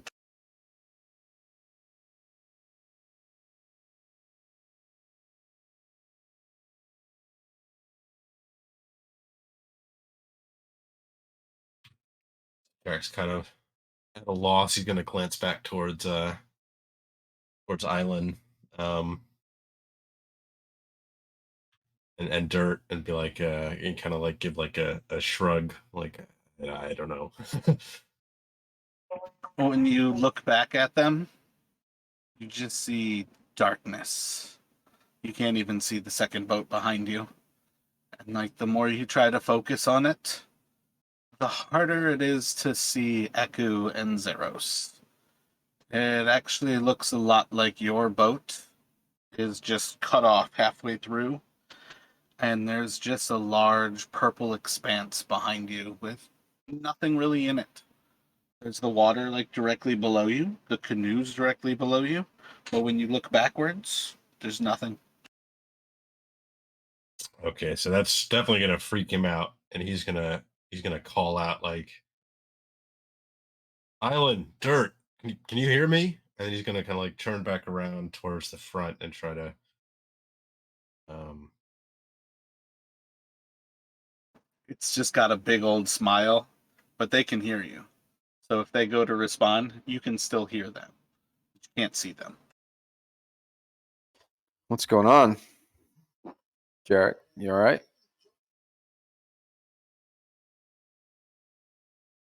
I think so. He's gonna look back at the thing, smells like, and Jack's gonna be like, that's a neat trick. Very impressive. Dirt's going to say, I think we need to pick up the pace, as this thing's tricks seem to be getting more dangerous. So like, are Island and Dirt seeing anything different, or is it essentially just like, so do they know why Jarrett kind of looked back and called out to them like he did? They would be able to see it kind of floating in front of you. They would be able to see it kind of smirking afterwards, but in general, like you're the one experiencing the kind of like void behind you.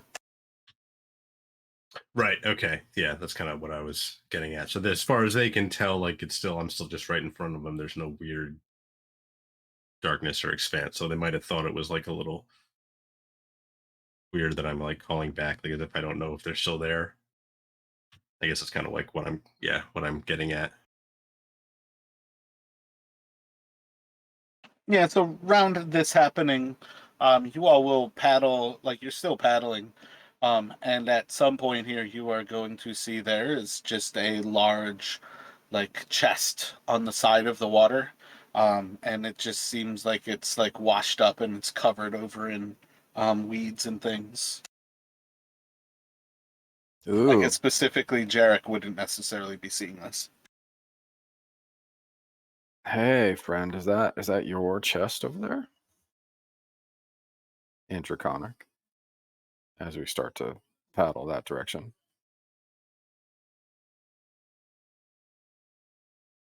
It doesn't respond to you in particular about that. You said Jarek doesn't see the chest?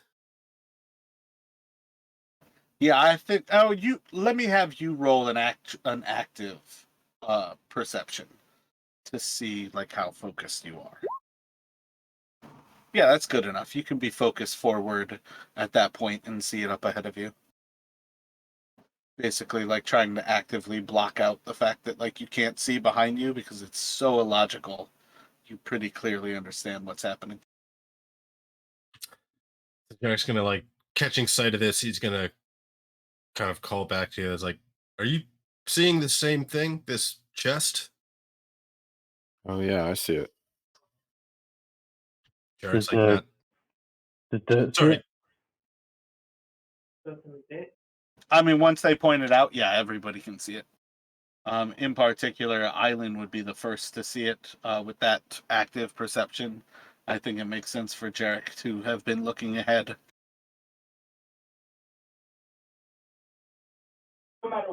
I'll say,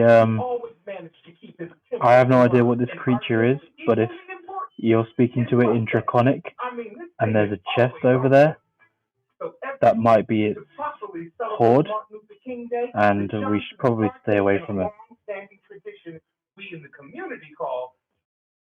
Oh, but it's like such a tantalizing mystery to find out the answer to. But you think it belongs to that one. I think you're probably right about that.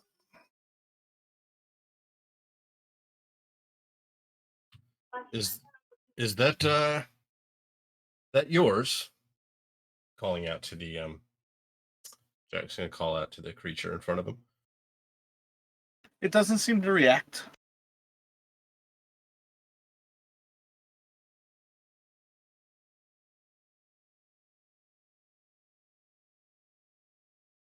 What do you think, Jarek?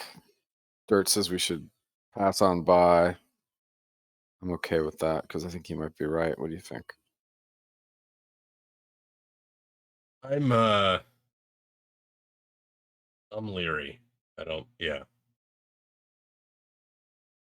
mean, it's possible it's showing us that for a reason, but who knows how this thing thinks. So let's give it a wide berth, huh?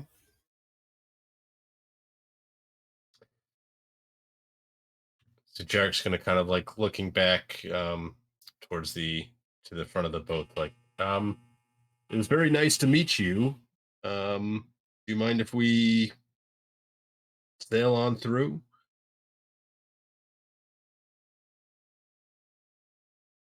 Doesn't seem to react. But you're not like getting any closer to it, so it's not like preventing you from sailing.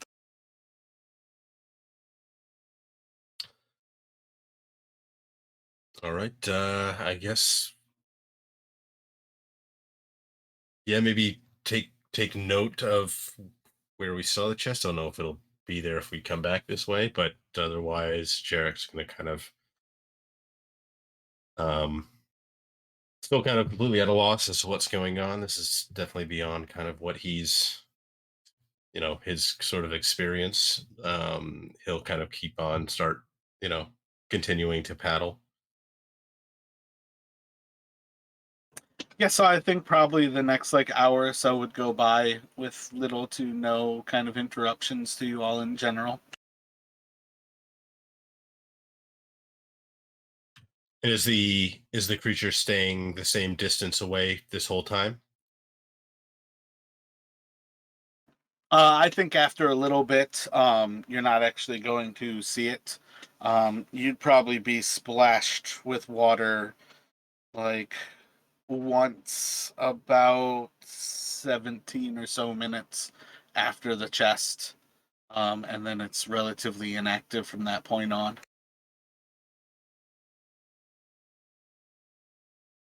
And I think that would have been Island getting splashed. I certainly deserved it.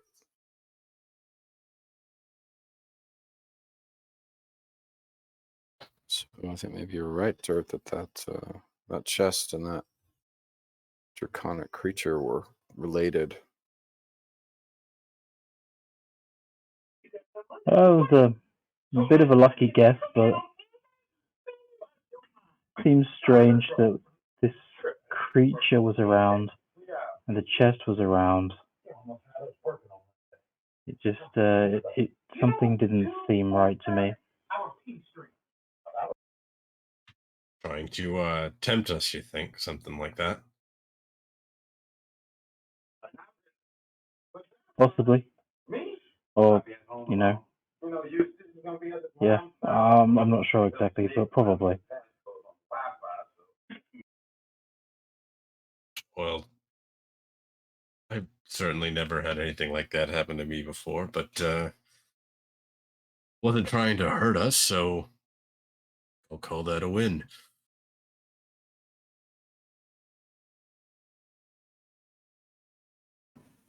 So it's probably like an hour and a half or so since like the last of the splashings. And you like kind of just like um almost just pass a moment where the weather goes from like a soft rainfall to just like torrents, buckets of rain just falling down, and it's back to just heavy rain pour. But other than that, it's kind of moving on.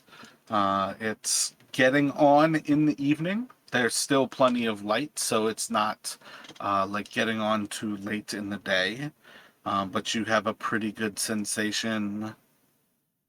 I think at this time it's like approaching the sun setting. Like next few hours, you all expect to um, pretty consistently lose the sun before it goes on. You have a pretty good sensation that you're a vague kind of like halfway through your day, kind of sort.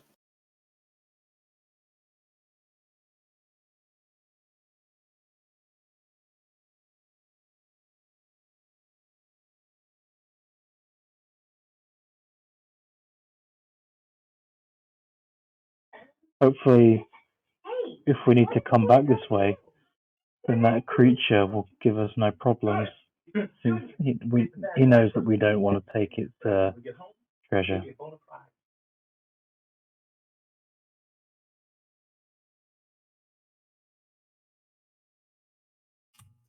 We'll have to think of something a bit more exciting to get its approval, I guess. But anyway, looks like we're gonna be losing the sun here shortly. Island, Dirt, either you can you give us a bit of light? Of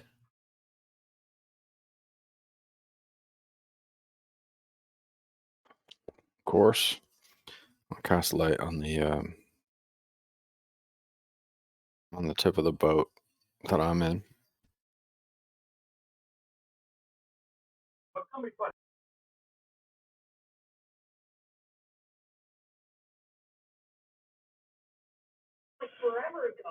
Dirt doesn't have a way to generate light. I forget, does Eku have light?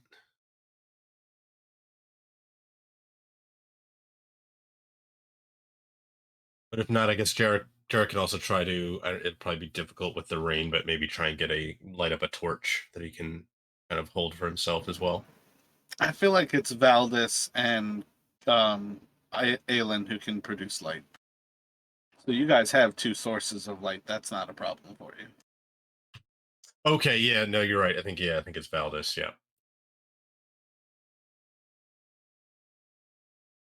But like in general, Eku's got like almost all of her magic is about preventing things.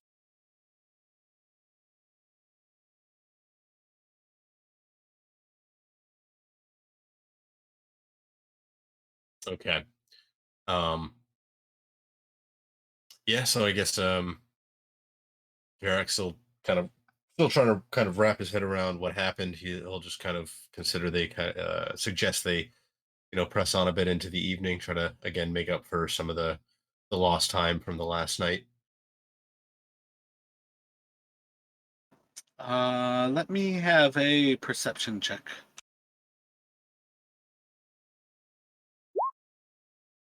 I guess in particular, yeah. I think for what it's worth, just straight checks, yeah.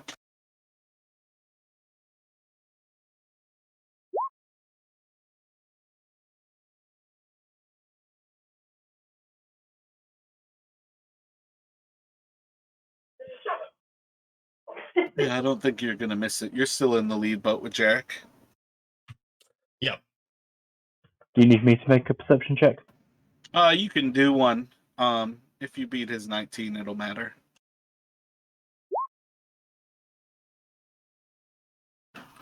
So as you are paddling down, this will be sometime later. It's been quite a while since you all would have experienced any like sensation that seemed kind of odd or out there from this creature. Um, I think it would probably be a good bit of time after sunset. And once you guys are into the light being not just like added in, but necessary, and you just start to paddle underneath a tree that seems to have like fruit kind of reaching out over the stream itself. You're pretty sure you could stand up and grab some of this fruit as you go under.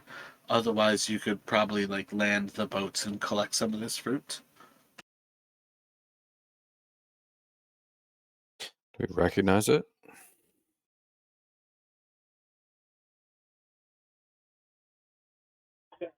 You could do a survival, and Jarek could do the same. And you could do a medicine with dirt.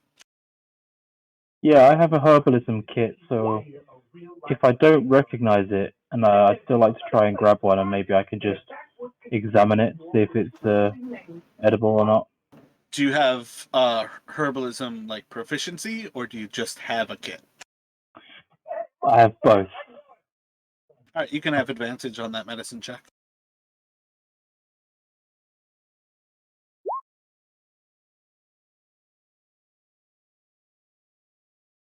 So I think it's safe to say that Island has heard of this. Dirk knows some of the actual characteristics of this, but this is dancing monkey fruit. What have I heard about it? What does it do?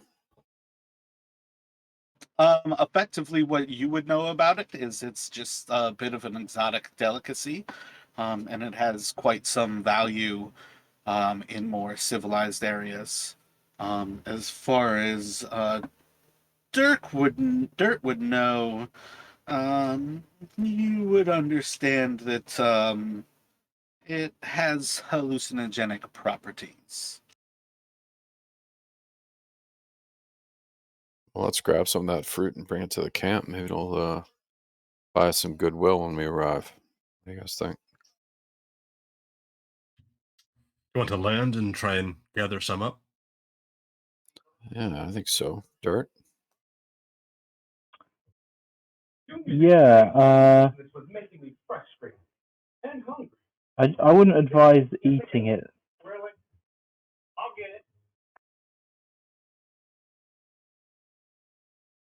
But you, So, go ahead. but say it might be worth something. Oh, for sure, if we can find anybody to sell it to.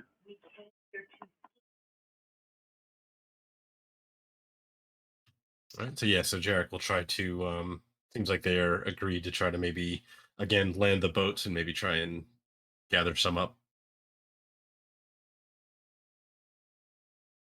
So, who wants to do the gathering? I feel like it would probably be the type of thing where Jarek with the acrobatics might be the best choice. To try to kind of clamber onto the tree and Yeah. Or wait a second. Do you have a mage hand with dirt? Yeah, I was about to ask how much each of the fruit weigh, because if it's less than £5, I think I could help carry them. So, If I like, recall correctly, you can do 10 pounds with mage hand. So if you have mage hand, these are pretty small. They're very much I think as far as like describing them like a fruit, I would say almost like a pluot, where they're like a small like orange with kind of like a like brilliant red to them, but roughly kind of knuckle-sized fruits. They're pretty small. yeah, it's £10. So maybe the mage hand could be underneath you, just catching it as you're throwing them down. Yeah, I mean, if he wants to go out there and climb up to it, but if you use mage hand, you can just use mage hand to collect them. Yeah, I imagine it would probably have enough strength to pluck them off and carry them back. So maybe Jarek would like kind of like be getting ready, kind of like looking at the tree, trying to figure out what he's gonna do, and then he kind of sees this mage hand just float by and start picking them off instead. Yeah, so you can collect 6 of those.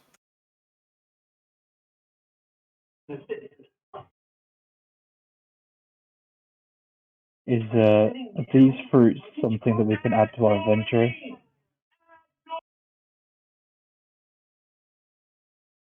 Yeah, I would say just go into your inventory, and I didn't actually check to see if they are on D&D Beyond, but if you just go towards the bottom of your inventory page, you can add an object and you just call it whatever you want, and you can just put in dancing monkey fruit and put in that you have 6 of them.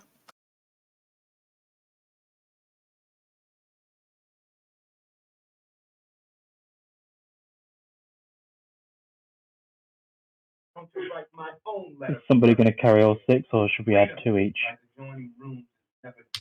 I feel like, I mean, since Sturt knows a little bit more about them, he's a little more familiar. You can just, and I don't imagine they weigh much, so I would say you can, if you want to just carry all 6 for now.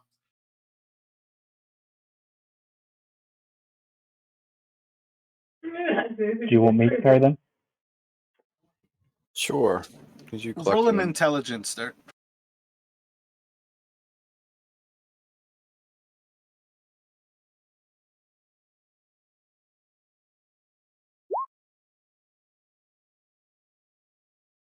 For their magical properties, you could actually use your herbalism kit this evening to collect all of the juices from them and avoid the risk of spoilage.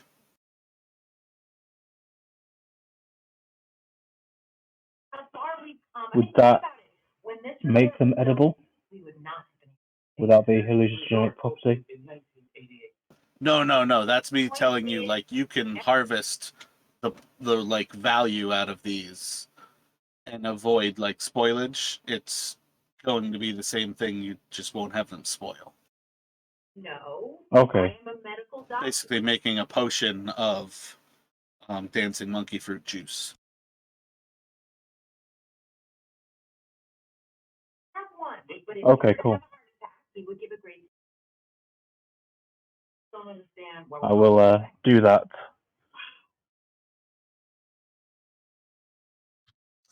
So once this is done, yeah, I was gonna ask the others, like, do you think we should try and press on a bit more, or maybe see if we can find a decent campsite around here?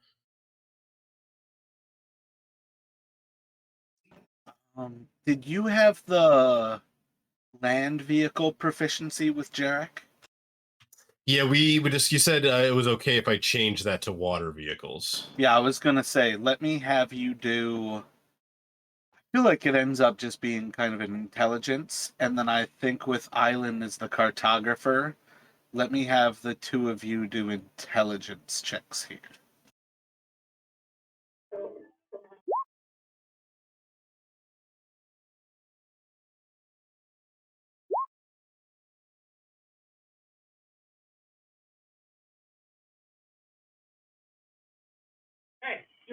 I can't seem to figure out how to add a custom item to my inventory. We can put it on the loot list. If you go to like just like other possessions, you can kind of like add a note there. That's what I did with the pterodactyl meat. doesn't actually like show as an item in your inventory, just down at the bottom, like under you go to the inventory tab in D&D Beyond, and then you can like just add into other possessions, kind of like a free text box. Okay, great. Thank you.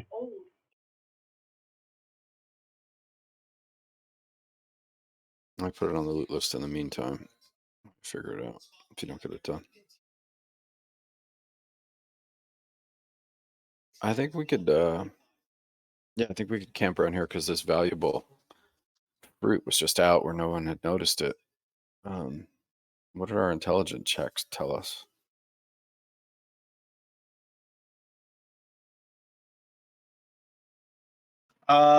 Going over like the river that you've traveled, and what you can tell from the map that you have from Sindra, you all are pretty sure that you're probably about 6 hours behind what you were shooting for.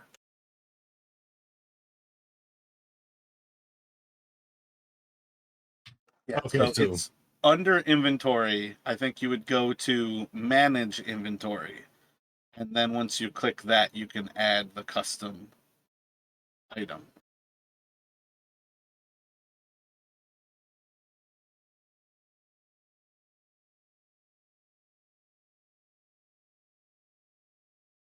Yeah, I don't know. I'll have to look at a later date. I never have a problem when I'm actually looking to do it, but trying to do it right now. I think maybe you might have to actually be in like edit mode to do that, into where it actually shows up in your as an inventory item, because I couldn't figure, because usually I can do it, but I couldn't do it for now, so I just added it to other possessions. But I think if you go into like edit character sheet, it might let you do it that way. I'm reasonably sure you do not have to. I feel like it's a button that should pop up into that inventory list. But again, it's not really a big deal. That is a side extra item. You can definitely put it into others. Yeah. I would just mark down in there, like under the dancing monkey potion, that you have 6 of them now. Basically, to remind yourself that you collected 6 of those fruits. And it's just a fraction of your time once you actually take downtime tonight, like kind of when you're watching. You can basically turn those into potions. Okay, so we've still got a ways to go. If we want to make up for the time, is what that is saying, right? Yeah, that's you guys recognizing that at this point you are still um, quite a ways away from what you were hoping to cover. If you are looking to rest, that's perfectly fine, but you guys had planned on doing another good bit more than you've done. Okay, yeah. So maybe after Jarek asks the question about camp, he kind of like belatedly, or maybe Island, I guess Jarek wouldn't know. He's kind of lost track of time with everything that's happened, but Island kind of reminds him that, you know, um, he's still got a ways to go. So Jarek will suggest they maybe try and get back on the river for a bit.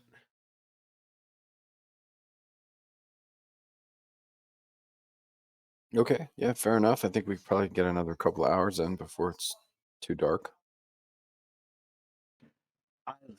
As you all push off after that moment,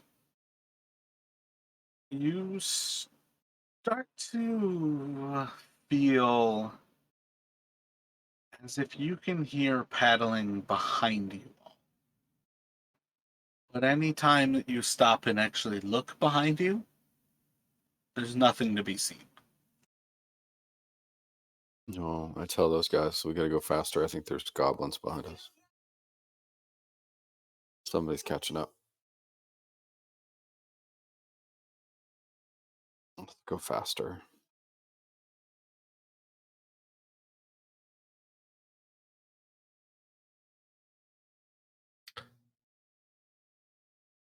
Roll a perception for me, Island.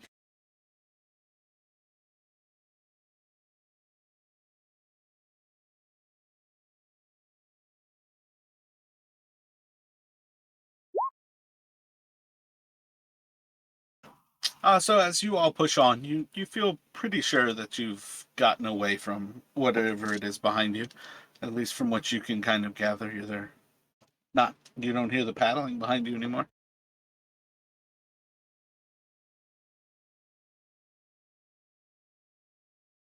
Well, let's get a ways ahead, and when we pull over, pick a spot where we maybe can set up a little ambush for whoever's following us. You didn't see anybody. I heard him though, for sure. I heard him.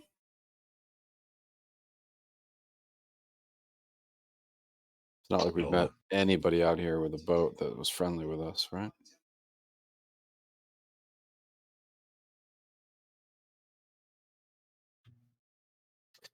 suppose not. Well, I guess try and keep an eye. Do you think we should increase our pace, or do you think they've dropped off? Oh, increasing pace is a good idea, I think.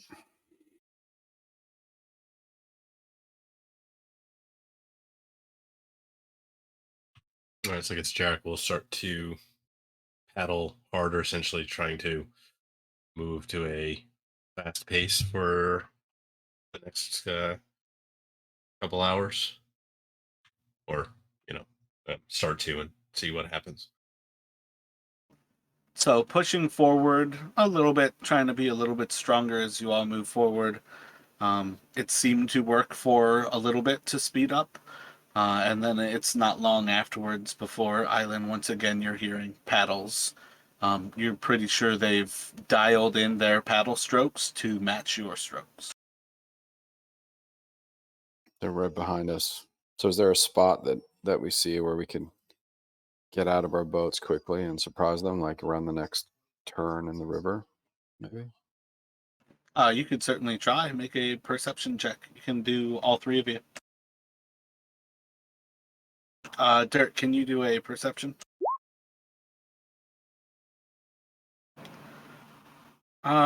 Yeah, I mean, I feel like you all get a pretty good sensation that this is the spot to go to. And you go to land and try to prepare yourselves. The moment you guys stop rowing and feel like you've done it, there's no noise behind you. I think we should get just in the forest line and crouch and observe. Give them time to catch up. Like, Island is taking this very seriously.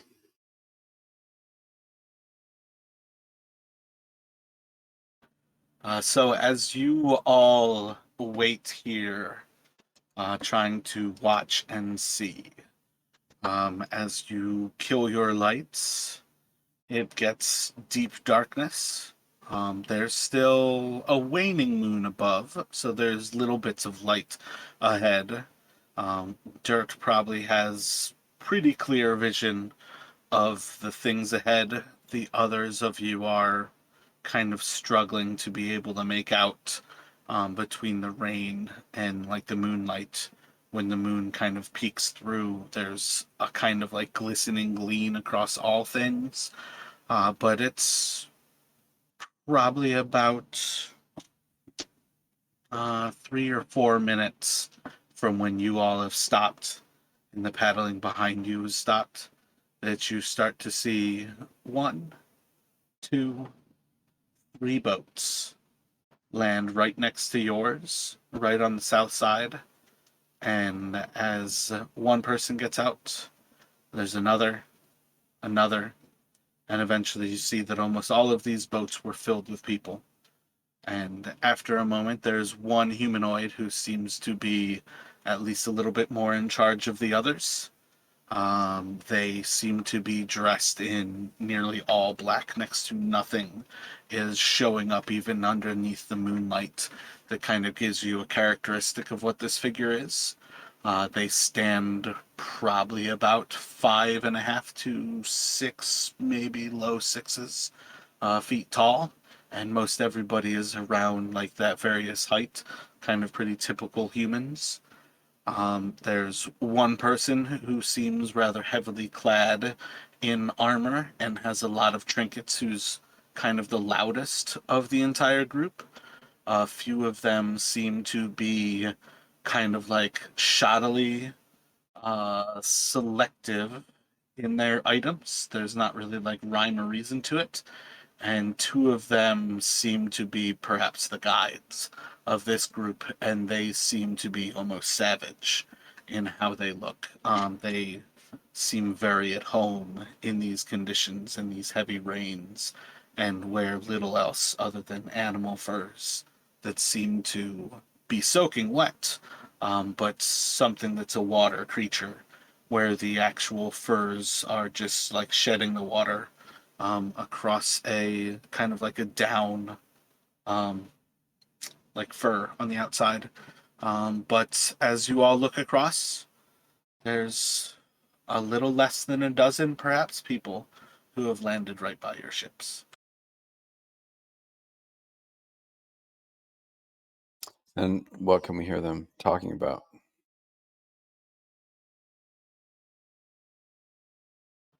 As you all stop to listen, they don't seem to be speaking at the moment until eventually the dark figure just looking off into the woods. Artis. Come out, Artis. You don't have to continue to flee. Friends are in no danger. We just want it. Look at Jarek. Like, huh? Jarek's gonna kind of like mouth like Otis, not actually saying it out loud, and kind of like with a slight shrug. We'll both turn and look at Dirt like, is that you? We're not going to say make any noise, but we both will turn and make questioning faces at Dirt. That would just shrug.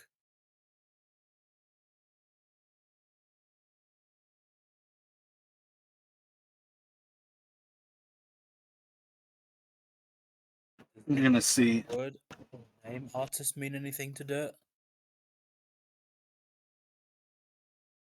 Island and Dirt can do a history check.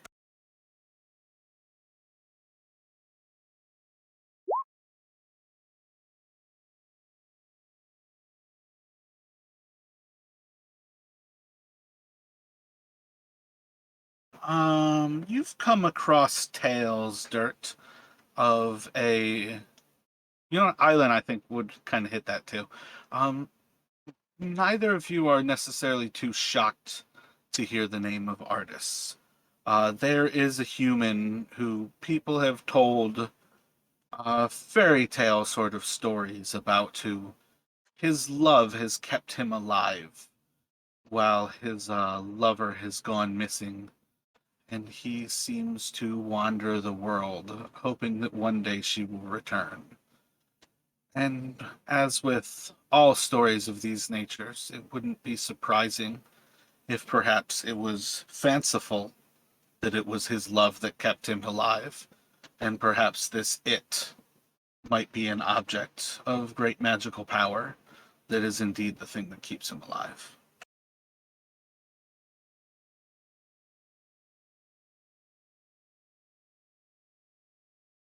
So what does Island think the chances are that we can remain hidden? I don't know how well we're hidden, but they certainly see our boats right there.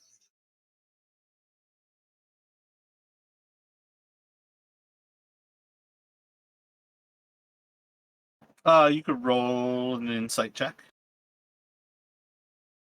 Looking for an insight about the inevitability of them finding us if they start looking.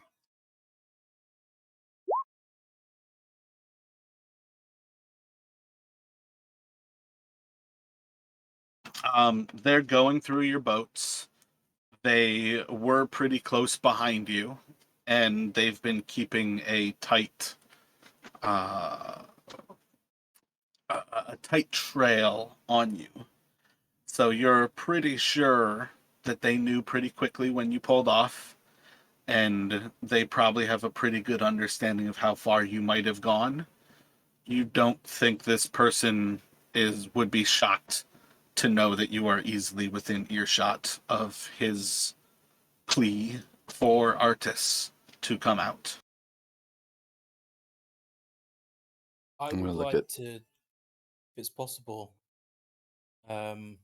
Is Mage Hand visible? Yes.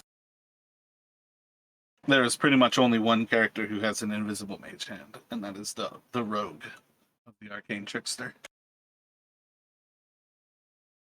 But how visible is it? I wanted to try and use it to make a distraction away from us. I mean, you can certainly try. I will attempt to. Hang on, does it have any? I just want to see if it makes a noise me casting it.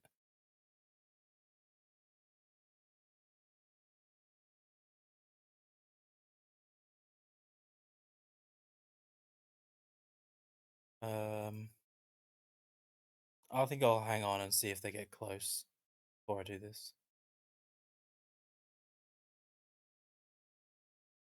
Yeah, Jarek is essentially trying to stay like he's kind of in a watching and waiting posture. He's trying to stay as still as he can. Can't really see too much, but he's um, trying just not to move and hoping maybe they haven't spotted them. Let me get another perception from everybody.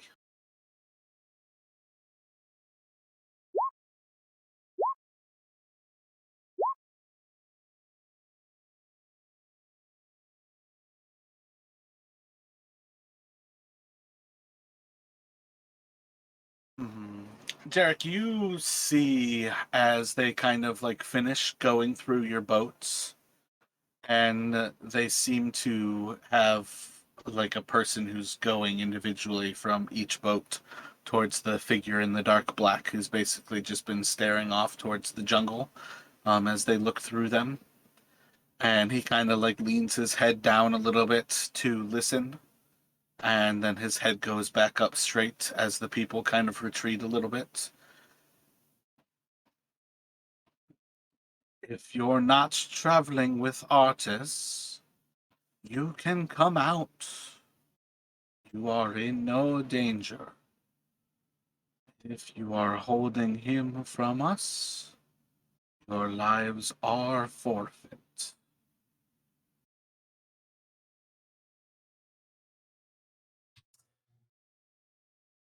Can Jarek notice whether he seems to be, as he's calling this out, if he's looking in our direction? Roll a perception.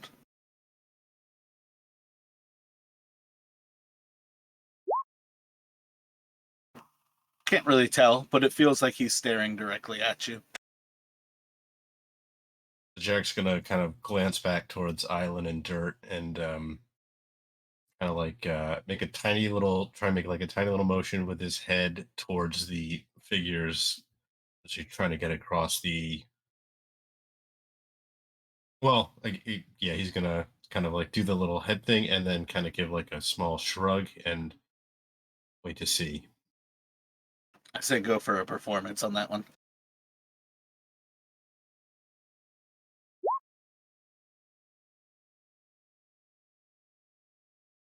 Trying to get into less of a thing of like actually when I describe actions, like actually saying what I'm trying to get across and just doing the actions themselves. I'm trying to get away from that. Yeah, so I think you do a good job of miming what you're trying to get across to them. Can you repeat what you mimed though? Yeah, so essentially he's kind of like he's like tilting his head towards like after the guy calls, kind of speaks out. He is kind of like he tilts his head over towards them and kind of gives a little shrug, essentially kind of like almost trying to ask a question like should we respond?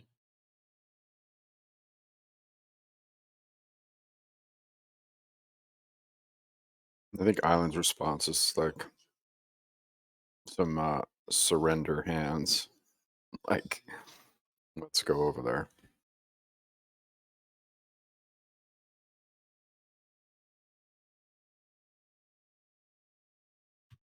And how about dirt?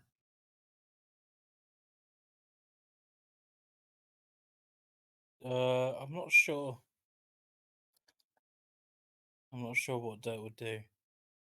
Um, what's Jarek doing?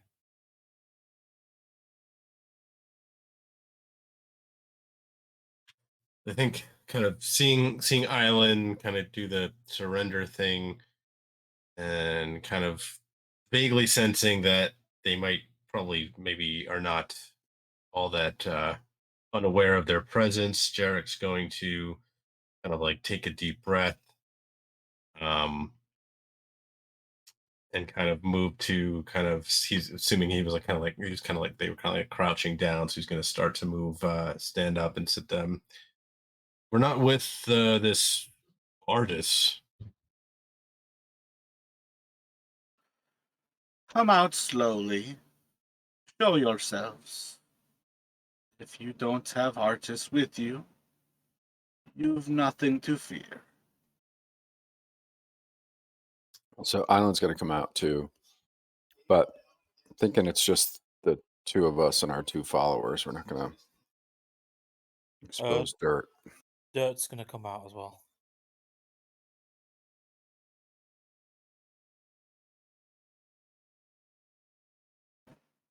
So as you all approach a little bit closer, you see that there's basically this one figure who's leading things. The one person who seems to be some sort of almost like a sub leader. If it weren't for the person in black, the person in armor who has kind of all of the trinkets would be leading this group. And then there are 9 other people with them, including 7 of them just seem to be kind of like generic people that you would hire for help in almost any given city. And 2 of them seem to be the wild folk. But there's basically 11 people in this group. And the tall figure, the like one who seems like a little bit more grandiose than the others, is the one who's speaking to you. And as you approach, he'll take his hood back a little bit. Just his face is kind of like a scruffy, unshaved, kind of like sharp corners to his jaws.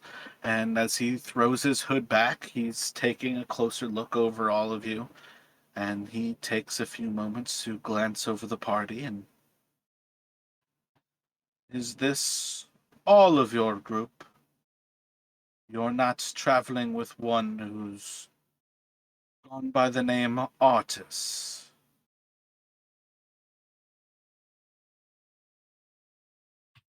No, that's just not none of us. It's named Artis. First time I've heard that name was when you called it out. Are you are you like the river police? Yes, we are the River Police. This artist is a very dangerous person. If you cross his path, it would behoove you to notify us. And he's gonna kind of like reach out his hand, as a snake kind of like starts to wriggle out from his sleeve. And as he kind of has this snake kind of pull out, he's going to weave a little bit of magic across the snake and turn it into a scroll. And he's just going to hold it up vertically in his hand.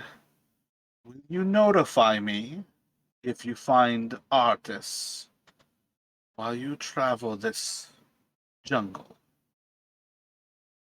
And he's holding it with his left hand. The scroll is kind of vertical. The snake that he turned into a scroll.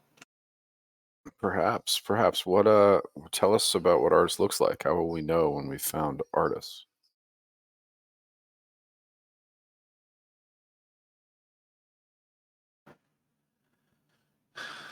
If you are searching these areas, you may come across someone likely to be traveling alone. There's very little that I can share with you. But if you so happen to find this person, we have 250 platinum pieces for those who might be able to lead to a dangerous criminal being captured, being forced to see justice for his crimes. That's Oh. a hefty bounty. What's this artist done? He has hurt many people of power across many of the great cities in many powerful nations. Not the least of those has been some of Port Nyanzaru's merchant princes. Doesn't happen to have a purple claw, does he?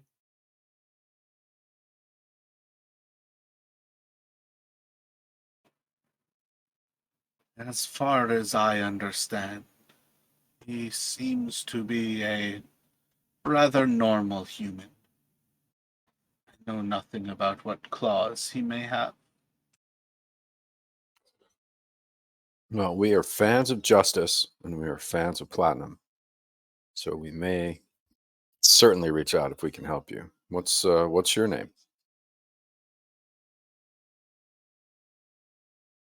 My existence has very little meaning. I am simply a man who is here to bring justice. Sounds like this artist is carrying something you want. He has indeed stolen some great things from very powerful people. And what do we do if we find him? We'll talk to this scroll. You need only read the information from the scroll, and my companion will fly to me, and we will be there shortly after.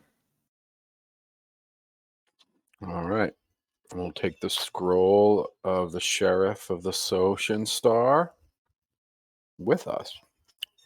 Any hints, like when this guy was last seen?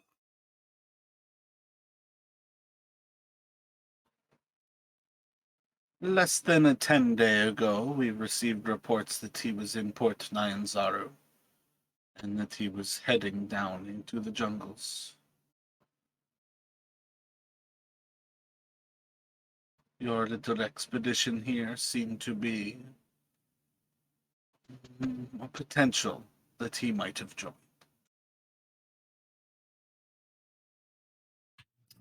Jarek is trying to keep kind of like a neutral face, but he's definitely a little distrustful of this.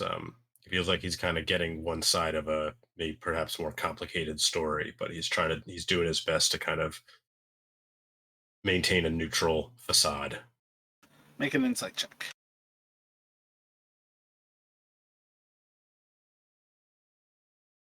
That be insight for me or deception? Insight in particular here. You could do the deception as well, but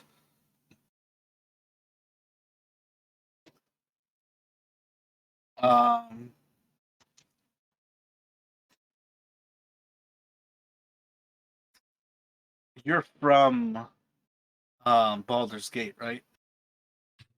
Right. Yeah. Like it's essentially what I'm thinking is like, okay, so they've told him essentially this guy is stolen from some of the merchant princes, and Jarek is seeing kind of some of the great wealth disparities, so he's not um I don't know, he's getting a weird vibe from this whole thing right now. You're not unaware of the existence of the Zentarum, and you certainly understand and know that they have plenty of power inside of the actual Sword Coast in some of the great cities. But the merchant princes in particular use the Zentarum as very normal mercenaries. It doesn't take you long to pick up the fact that this is most certainly an agent of the Zentarum, and this is most certainly somebody who is hunting for Artis Cimber, and that 100% tells you that Artis Cimber might be the most evil person that you've ever come across. He might be the most wonderful person that you might ever come across. The fact that the Zentarum is after him means absolutely nothing, and everything that they might tell you means absolutely nothing. Okay, yeah. So they're essentially, if someone's paying them, they'll do whatever the paying person. They're not. Yeah. They are simple mercenaries, and they have no sense of what they're doing as long as coin is behind it. And if he's offering you that much coin, you don't necessarily have a reason to trust that that coin would ever be paid forward.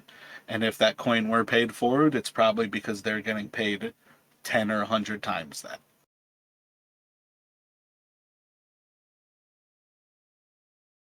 Yeah. So he'll kind of, so Jarek kind of like, we'll keep an eye out, kind of non-committally.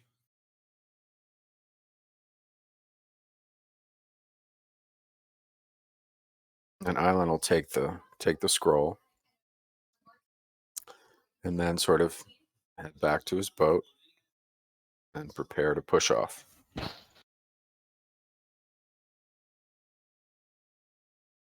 Also noticing that I don't know if Urku is with us or not, but thinking she'll catch up if she's not. Yeah, effectively everybody came out there. When I asked you guys if this is your entire party, that's if you guys said yes, it was the whole party. Oh, I said yes in the not telling on Urku in case she was Artis. I didn't really know. Okay. So I'm just gonna go and go about my business. All right, thanks a lot. We're gonna go now. So yeah, I think we will basically have you all making it to camp a few hours after that. And I don't really see any reason to necessarily jump too far in. I didn't take a break, but I have to take a break here, and I feel like that's just going to take it to kind of the traditional end time. Yeah, I mean, if we're making camp, that seems like a fine place to kind of call it for tonight. Yeah, so I think you all will make camp probably about like an hour or so after that. The moon is probably like 15, 20 degrees out of its zenith. You guys have a pretty good sense that it's roughly a couple hours past midnight, basically. Yeah, and Jarek would kind of, as they're starting to set up camp, he'd kind of share some of his suspicions about these might be Zentarum agents and kind of what he knows in general, and kind of share his misgivings about. Make an intelligence check for me here. You have a pretty good sense that you shouldn't talk about this, so we'll say that you're writing this down and sharing it with people. Oh, yeah, maybe because the scroll, there's something weird and okay. I don't. He doesn't actually have anything to write down, so or write on. I mean, So, you guys are in like swampy mud, so you could write on the ground too. My point is I think you are an intelligent enough soldier in that moment, and what you know about the Zentrum, that there is no reason to say anything out loud about what you're feeling about them. Dirt has a pen, uh, paper, if you want to write it down. okay, so he might. He's not gonna he won't write out as much then as he would have. Kind of thinking twice about actually speaking. He'll um kind of just write out kind of a few words, kind of like you know maybe like Dentarum, careful, um like careful what you say, kind of like stuff like that to kind of get his kind of general point across in like a few words without actually speaking. I'm gonna put Island's gonna put the scroll in his like waterproof scroll case. And stuff it in the bottom of his backpack for the moment.